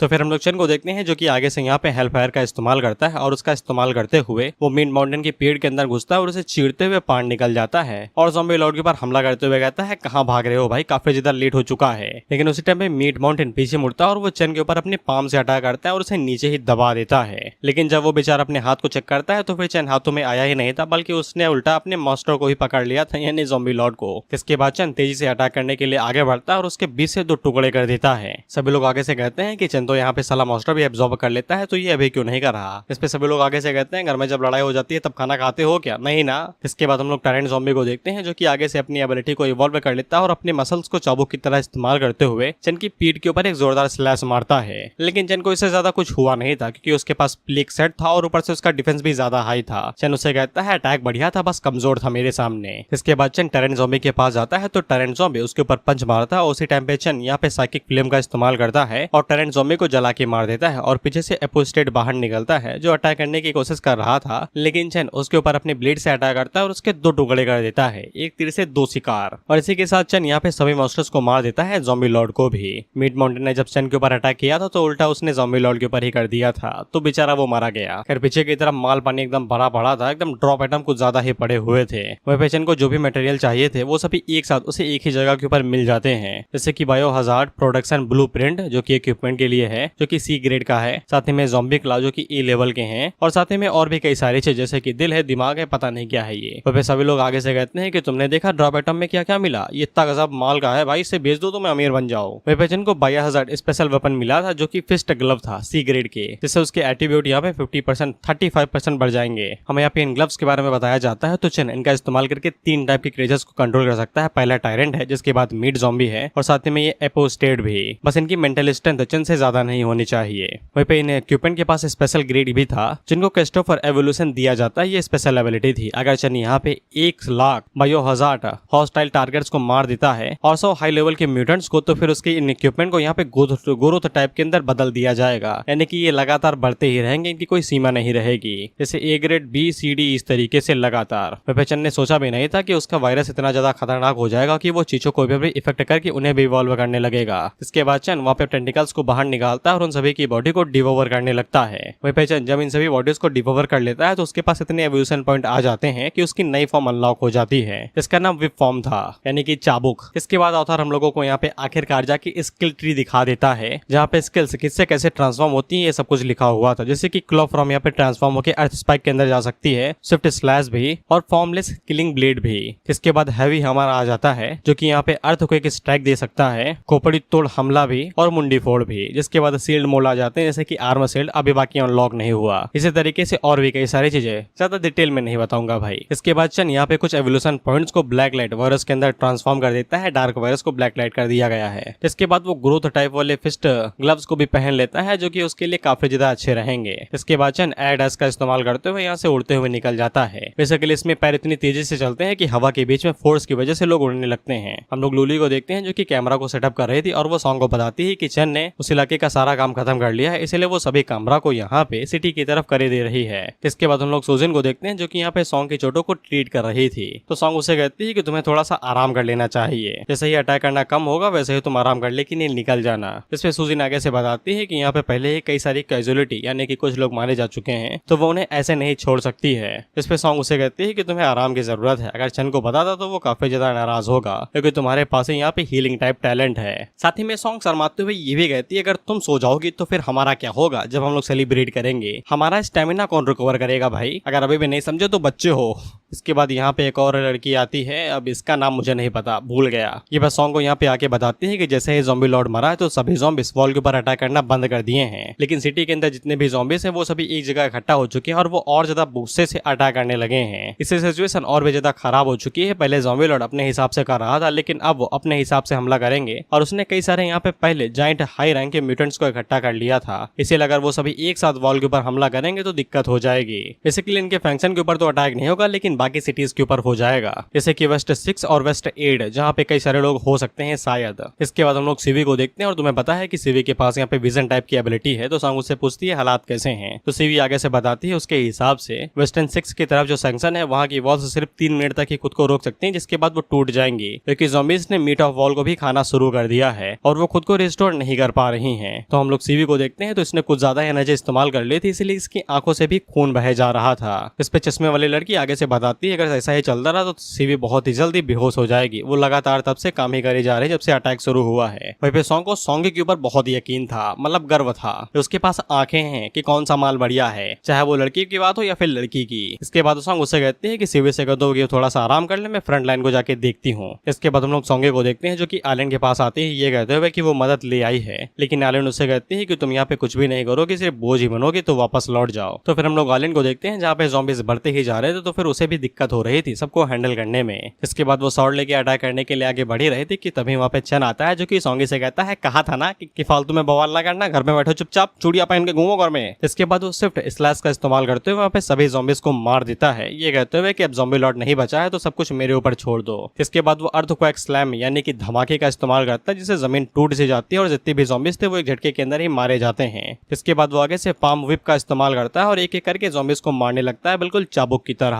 वहीं पे सॉन्ग चिल्ला चिल्ला के वॉल के ऊपर कहती है कि चैन वापस आ चुका है और उसने ज़ॉम्बी लॉर्ड को मार दिया है, तो फिर अब सब कुछ ठीक ठाक हो जाएगा। फिर हम लोग चैन को देखते हैं जो कि अपनी बॉडी के ऊपर वायरस ट्रैकिंग, थर्मल ट्रैकिंग दोनों लगा लेता है। जिसके बाद वो एडवांस एनर्जी स्पाइक का इस्तेमाल करता है और जमीन के अंदर से एनर्जी निकाल के, सॉरी स्पाइक्स को निकाल के ज़ॉम्बीज को मार देता है। भाई मास्क किलिंग कर रहे हैं, कहाँ से कोई स्पेसिफिक स्किल इस्तेमाल करेंगे, अंधाधुन अटैक कर रहे हैं बस। वहीं हम लोग सॉन्ग को देखते हैं जो कि क्रिस्टल स्पाइक का इस्तेमाल करते हुए एक ज़ॉम्बी के ऊपर अटैक करती है और उसे मार देती है। वहीं हम लोग ड्रीमी को देखते हैं जो कि ड्रीम वर्ल्ड के अंदर मुंह से आग उगल के ज़ॉम्बीज को मार रही थी। इसके बाद अगला सीन 4 दिनों के बाद का होता है और इन लोगों ने पूरी अटैक सीज को रोक लिया था। चैन सॉन्ग से कहता है कि सिटी को जो भी नुकसान हुआ है रिवॉर्ड से वो लोग उसकी भरपाई कर देंगे। सॉन्ग भी आगे से कहती है कि ज्यादा नुकसान नहीं हुआ, बस वॉल यहाँ पे ज्यादा नुकसान खाई है। हम लोगों ने यहाँ पे हर किसी की एंड्योरेंस को ज्यादा समझ लिया और बैटल की इंटेंसिटी को यानी कि ताकत को कम समझ लिया। बिना ड्रीमी और चैन के वो लोग एक दिन के लिए भी इस पूरी ट्रेस को रोक ना पाते। उसी टाइम पे यहाँ पे लीडो आता है जो कि उन लोगों से कहता है कि तुम लोगों को तो थोड़ा सा खुश होना चाहिए। हालांकि बैटलफील्ड दिखने में बहुत ज्यादा खराब लगता है, लेकिन डेथ रेट काफी ज्यादा कम था, जितना मैंने सोचा था उससे कई गुना कम। तुम लोगों ने मिशन को एकदम परफेक्टली कंप्लीट किया है। चलो अब जल्दी से अपनी सिटी स्टेट को यहाँ पे बिल्ड करो। डोम्सडे की पहली सिटी।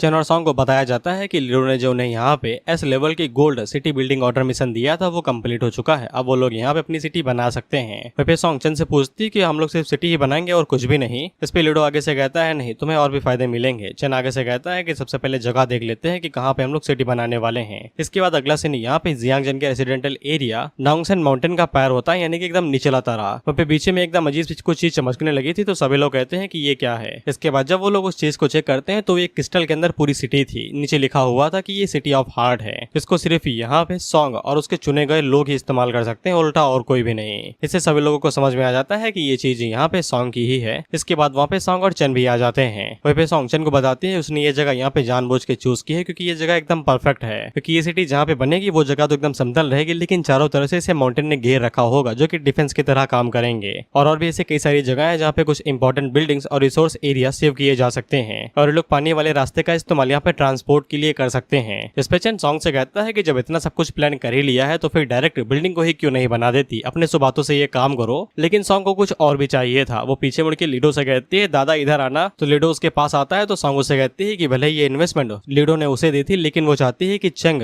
यहाँ पे सिटी का लॉर्ड बने। इस पे लीडो उसे कहता है मुझसे पूछने की क्या जरूरत है, सिटी का हार्ट तुम्हारे पास ही है, तुम जिसको चाहे उसने अपना मास्टर बना सकती हो, बस एक चीज कर देना भाई, गॉब्लिन गिल्ड की लोकेशन एकदम सिटी के सेंटर में ही रखना। इस पे सॉन्ग चैन से कहती है कि मैंने तुम्हें अथॉरिटी दे दी है, जाओ और जाके सिटी को बनाना शुरू करो। इसके बाद चैन उस क्रिस्टल बॉल को छूता है तो यूनिवर्सल व्हील चैन से पूछती है कि अब वो इसका इस्तेमाल करना चाहती है। इस पे चैन आगे से हाँ कहता है तो फिर यूनिवर्सल विल यहाँ पे चेन से कहती है कि सिटी का नाम रखो, जिस पे चेन अपनी सिटी का नाम यहाँ पे व्हाइट एम्बरर सिटी रखता है, क्योंकि चेन का नाम बाई है और चाइनीज में बाई का मतलब व्हाइट ही होता है, तो उसके नाम से भी रिजेंबल कर रहा है ये। इसके बाद चेन के लिए यहाँ पे सिटी बना दी जाती है, और क्योंकि चेन यहाँ पे हार्ट ऑफ द सिटी का मालिक है, सिटी लॉर्ड है, तो फिर उसे यहाँ पे 20% का बूस्ट मिलता है जब भी उसे एक्सपीरियंस पॉइंट मिलेंगे और भी कुछ फायदे जो भी बताए नहीं गए। और जब भी चेन यहाँ पे सिटी के अंदर रहेगा तो फिर उसके एट्रीब्यूट्स को यहाँ पे 100% से बढ़ा दिया जाएगा। वहीं पे उसको स्विच भी कर सकता है जब भी यहाँ पे कोई दूसरे सिटी वाले या फिर हिट रेट वाले उसके सिटी के ऊपर हमला करने की कोशिश करेंगे तो चेन उनके एट्रीब्यूट्स को यहाँ पे 50% से कम कर सकता है। वहीं पे सॉन्ग के पास भी नोटिफिकेशन आता है, क्योंकि चेन ने यहाँ पे सॉन्ग को इस सिटी की सबसे ज्यादा अथॉरिटी दी थी, यानी कि पूरी कमान दी थी, इसलिए उसके एट्रीब्यूट्स को भी यहाँ पे 80% से बढ़ा दिया जाता है।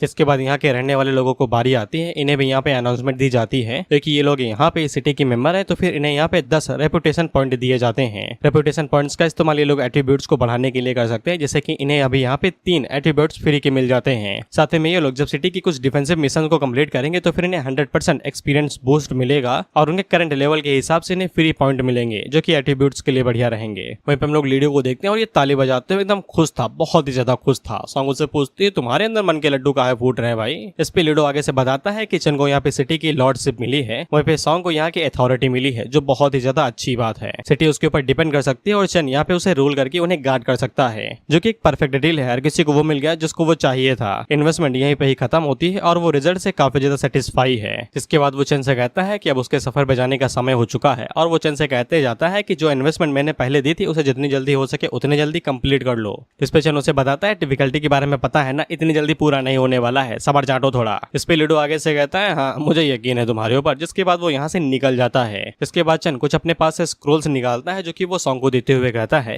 एस लेवल गोल्डन सिटी बनाने के लिए मुझे ये रिवॉर्ड मिले हैं, तुम इनका इस्तेमाल करना, तुमने पहले ही कुछ प्लानिंग कर रखी होगी, इनका अच्छे से इस्तेमाल कर लेना। सॉन्ग जब उन स्क्रोल्स को चेक करती है तो फिर ये Galaxy class super computing core था, जिसका लेवल ऐसा है। सुपर कंप्यूटिंग कोर एक एडवांस टेक्नोलॉजी है जो कि यूनिवर्स के अंदर रहती है।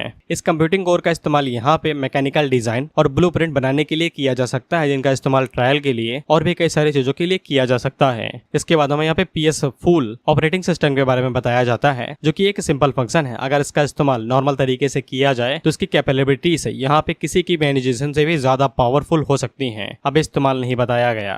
साथ में यहाँ पे integrated fully automatic production line का भी एक इक्विपमेंट या फिर सिस्टम आता है, जो कि यहाँ पे प्रोडक्शन ऑटोमेटिक ही करेगा, जो कि यहाँ पे मिनरल्स और बाकी सभी चीजों को इकट्ठा करने के लिए रहेगा। बेसिकली तेल निकालना है तो वो अपने आप ही आ जाएगा घर पे, या फिर जहाँ पे ये स्टोर करना चाहेंगे। वहीं पे चेन सॉन्ग को बताता है व्हीकल्स, गन और बाकी चीजें भी यहाँ पे प्रोड्यूस करके ट्रायल्स के अंदर इनका इस्तेमाल किया जा सकता है। इन सभी चीजों के साथ में इन लोगों का सेटलमेंट और इनका फंक्शन यहाँ पे बहुत ही ज्यादा आगे बढ़ जाएगा। इस पे सॉन्ग हैरान होकर चेन को बताती है लेकिन अब तो सब कुछ बदल गया है ना, ये चीजें पहले एग्जिस्ट किया करती थी लेकिन अब इनका कोई भी काम नहीं है।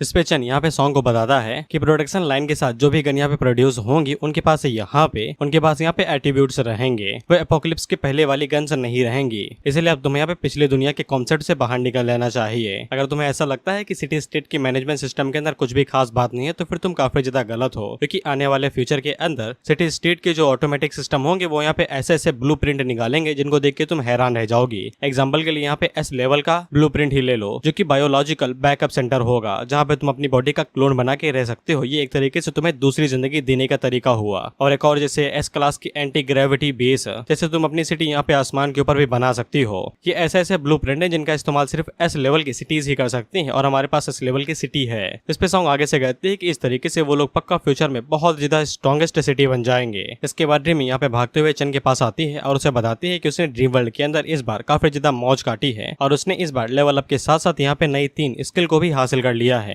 इसके बाद हमें यहाँ पे ड्रीम की स्किल्स के बारे में बताया जाता है, जैसे कि ड्रीम टोटम इनहेंसमेंट, जहाँ पे वो अपनी नॉइस निकाल के लोगों को थोड़ा सा परेशान कर सकती है या फिर उन्हें नींद में डाल सकती है, जिसका नाम व्हाइट नॉइस था। जिसके बाद ड्रीम टोटम इनहेंसमेंट की स्लीपीनेस और ड्रीम टोटम हिप्नोटिक एबिलिटी, जिसकी मदद से वो यहाँ पे किसी को मैनिपुलेट या फिर उन्हें सुला सकती है। चेन ड्रीमी से कहता है उसने स्किल्स को काफी अच्छे से चुना है। वो ड्रीम टोटम का इस्तेमाल करके यहाँ पे लोगों को बिना देखे ही नींद में डाल सकती है, और अगर इसे स्लीपीनेस के साथ कंबाइन कर दिया जाए तो वो रियल वर्ल्ड के अंदर भी इसका इस्तेमाल अच्छे से कर सकती है। इस पे ड्रीम ड्रीमी आगे से खुश होकर बताती है कि तुम्ही ने तो स्किल ट्री के दौरान इस बारे में मुझे बताया था। इसके बाद ड्रीमी चन से कहती है कि तीसरी वाली एबिलिटी देखो जो मैंने अभी अनलॉक की है, जो कि थी enter and awake up from dreams. यानी कि ड्रीमी अब यहाँ पे किसी भी एक्टिव ड्रीम के अंदर से रियलिटी के अंदर जा सकती है और किसी भी ड्रीमर को रियलिटी के अंदर भेज सकती है और खुद भी जा सकती है। ये एक तरीके से टेलीपोर्टेशन एबिलिटी हुई। एग्जाम्पल के लिए अगर ड्रीमी यहाँ पे साओ हैन को ड्रीम के अंदर बुलाती है तो वो ड्रीम टोटन का इस्तेमाल करके उसे कहीं भी टेलीपोर्ट कर सकती है बिना किसी दिक्कत के। या था कि वो चेन को भी यहाँ पे साओ हैन के पास भेज सकती है बिना किसी दिक्कत के। चेन ड्रीमी से कहता है स्किल चूज करने के मामले में तुम तो यहाँ पे एकदम मास्टर बन चुकी हो।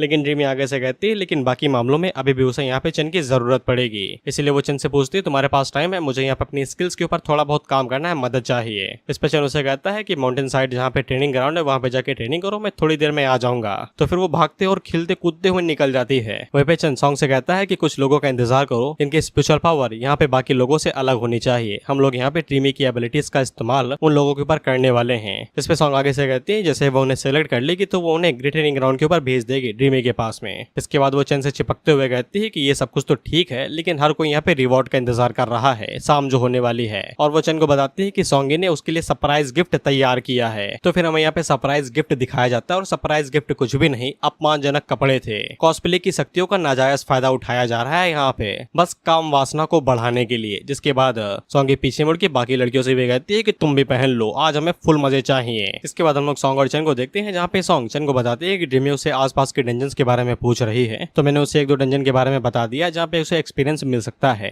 चेन उससे कहता है जब वो डंजन को क्लियर कर ले तो उससे कह देना वो मुझसे मिल ले, मुझे कुछ बात करनी है। सॉन्ग कहती है कि उसने ये बात पहले ही कह दी थी। जिसके बाद वो चेन से कहती है कि उन्हें यहाँ पे चेन की जरूरत है। दरअसल वो चाहती है कि चेन उन्हें एडवाइस दे उनकी स्किल्स और चीजों को लेके। तुम लोग बिस्तर के नीचे से सॉन्गी को देखते हैं और ये नीचे क्या कर रहे थे पहले मुझे ये बताओ। और ये भी चेन से यही कहती है कि इन्हें यहाँ पे गाइडेंस की जरूरत है। तो चेन यहाँ पे सॉन्गी से कहता है कि तुम्हारे पास सी लेवल का टैलेंट है जहाँ पे मुश्किल से ही स्किल ट्री होगा, उसकी कोई ब्रांचेस होंगी जिनका तुम्हें इस्तेमाल कर पाओ, इसलिए तुम्हें गाइडेंस की बिल्कुल भी जरूरत नहीं है। लेकिन सॉन्गी को गाइडेंस की जरूरत है तो चेन उन लोगों से कहता है कि हर कोई अपनी स्किल्स के बारे में मुझे बताओ, तुम्हें एक एक करके बताता हूँ। और हम लोग अचानक से देखते हैं कि लड़कियां यहाँ पे आ जाती हैं। ये जादू कैसे हुआ भाई, अभी तो ये कमरा सुना सुना था। इसके बाद सबसे पहले नंबर यहाँ पे सॉन्ग का आता है जहाँ पे चेन उसकी एस लेवल की एमेथिस्ट आइस को चेक करता है। तो फिर इनके पास यहाँ पे 3 एवोल्यूशनरी रूट्स थे यानी कि जड़ें थी, जो कि काफी है। बस यहाँ पे कौन से डायरेक्शन में इन्हें लेके जाना है वही फायदे की बात रहेगी। वहीं चेन को यह भी पता चलता है कि यहाँ पे सॉन्ग एक वॉरियर नहीं बल्कि क्वीन है, इसलिए सॉन्ग को यहाँ पे ज्यादातर एमिस्ट एवोल्यूशन के ऊपर फोकस करना चाहिए। जिसके बाद उसे यहाँ पे सेकेंडरी अपग्रेडिंग स्पिरिट इनहांसमेंट के ऊपर फोकस करना चाहिए। एमिस्ट आइस और नोबल परफाउंड आइस ये एबिलिटीज यहाँ पे सॉन्ग को मदद करेंगे उसके अपोनेंट को समझने में, यहाँ तक कि वो उन्हें कंट्रोल भी कर सकती है,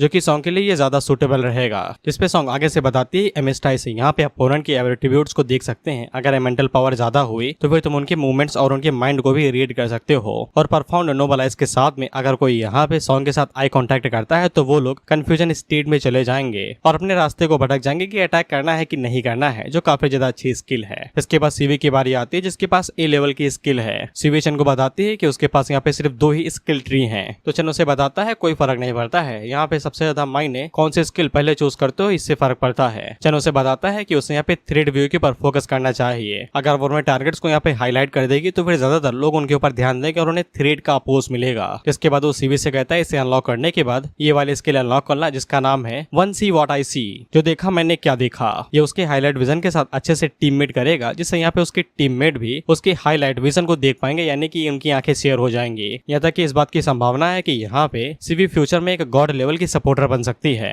इस पे सीवी चेन से कहती है कि वो ये 2 स्किल बहुत जल्दी अनलॉक कर लेगी। चेन उससे कहता है बेसिक स्किल तुम्हारी काफी ज्यादा अच्छी है, इन्हें अनलॉक कर लोगी तो और बेहतर रहेगा। इसके बाद वो लूली से कहता है कि अब तुम्हारी बारी है, तुम्हारे पास बी लेवल की इल्यूजनरी इमेज है, जो कि एक ऐसे स्किल है जो कि मिरेकल्स क्रिएट करती है, यानी कि चमत्कार। लेकिन लूली आगे से बताती है कि उसने अपनी स्किल्स को पहले यहाँ पे काफी अच्छे से चेक किया है। उसकी स्किल्स के पास यहाँ पे कोई भी ऐसी कैपेसिटी नहीं है जिससे वो अपने अपोनेंट को डैमेज दे सके। इस पे चेन आगे से बताता है ऐसा नहीं है, यहाँ पे ये वाली स्किल देखो जिसका नाम है रिकॉग्नाइज फॉल्स एज ट्रू, यानी कि झूठ को सच मान लो। ये है हिंदी में सारांश। चेन उसे बताता है कि ये स्किल यहाँ पे स्पेशल इफेक्ट के साथ आती है। अगर एनिमी यहाँ पे इल्यूजन को सच मान लेता है तो एनिमी के लिए वो इल्यूजन रियलिटी के अंदर बदल जाएगा। इसका मतलब यही है अगर उसके एनिमी यहाँ पे इस बात के ऊपर यकीन कर लेते हैं कि न्यूक्लियर बम उनके ऊपर गिरने वाला है तो ये रियलिटी में उनके ऊपर गिर भी जाएगा। एक ये भी वजह है कि इस स्किल के नीचे कोई भी डैमेज रिसेप्शन नहीं था कि ये स्किल डैमेज दे सकती है, क्योंकि कुछ भी पॉसिबल है और कुछ भी इम्पॉसिबल है, डिपेंड ऑन एनिमी यकीन करता है या नहीं। इस पे सॉन्ग आगे से कहती है कि ये कुछ ज्यादा ही अजीब एबिलिटी नहीं है, ये तो सिर्फ बी लेवल का टैलेंट है ना। इस पे चेन आगे से कहता है उसकी एबिलिटीज यहाँ पे कोई भी एनर्जी के अंदर छेड़छाड़ नहीं करती और ना ही ऑरा के अंदर। ये एकदम प्योर इल्यूजन है जो काफी इजीली देखा जा सकता है। इसका सक्सेस और फेलियर यहाँ पे सिर्फ लोली के स्किल के ऊपर ही डिपेंड करता है कि वो उन्हें कितना मजबूर कर पाती है इल्यूजन को सच्चाई मानने में। इसके बाद चन सोजन से कहता है कि अब तुम्हारी बारी है, तुम्हारे पास बी लेवल का टैलेंट है जो कि रैपिड रिकवरी है। इसके बालों से हैरान न होना, मैंने बताया ना कॉस्प्ले चल रहा है।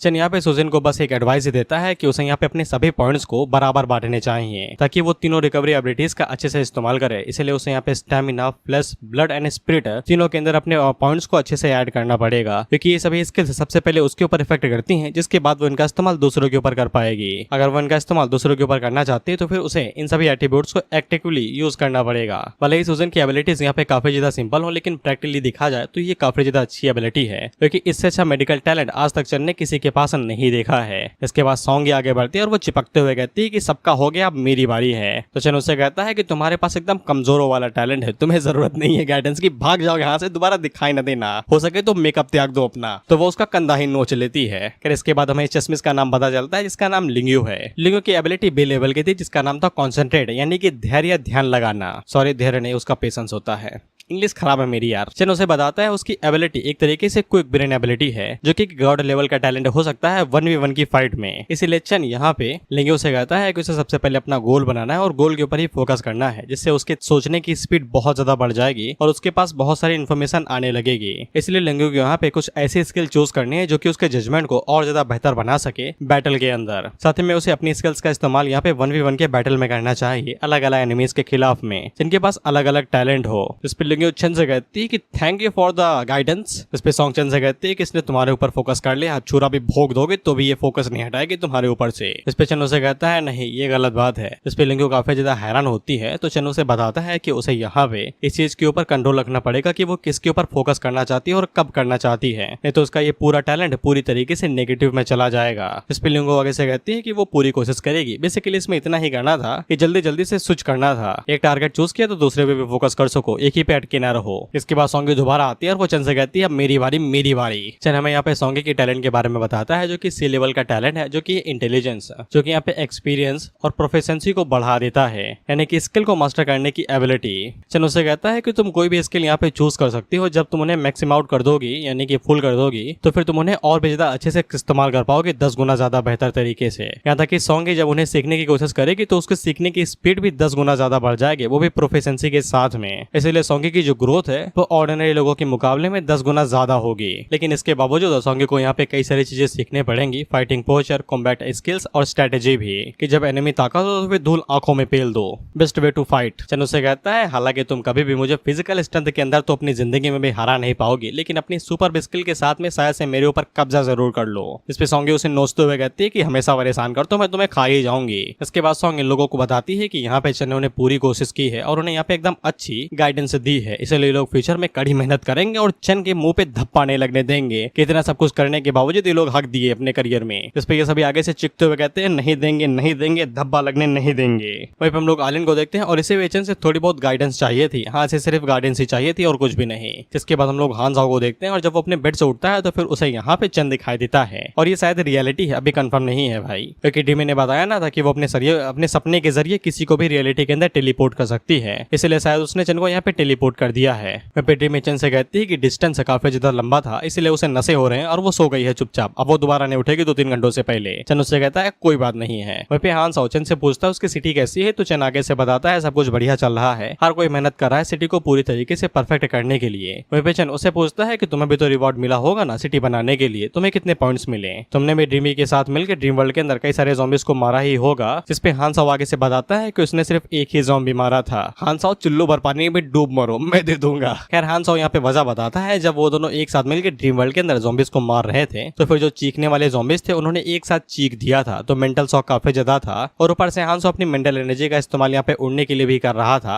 तो वो उस चीख की वजह से एकदम कांप सा गया और उसके पास इतनी एनर्जी नहीं बची थी कि वो उस मेंटल शॉक को रोक सके, इसलिए तुरंत ड्रीम वर्ल्ड से बाहर आ गया बेहोश होके। चंद 3 सेकंड हान साओ की तरफ देखता और पीछे मुड़ के हान साओ से कहता है किसी को बताना नहीं कि तुम मेरे ही चैट ग्रुप से थे, नहीं तो मैं शर्म के मारे ही मर जाऊंगा, चुल्लू भर पानी यानी कि जरूरत अब मुझे है, मुझे दो भाई। इस पे हान साओ चेन से कहता है कि चिंता ना करो, सिर्फ सिस्टर मेंग यानी कि ड्रीमी को ही पता है कि उसके साथ क्या हुआ था। और वो उसे ये भी कहता है कि मैं तुम्हें यहाँ पे केमिकल प्लांट लेके चलता हूँ ना। तो चेन आगे से कहता है मजाक कर रहा था भाई, इतना सीरियस काहे होते हो। इस पे हान साओ खुशी के मारे बौखला जाता है और कहता है थैंक यू थैंक यू।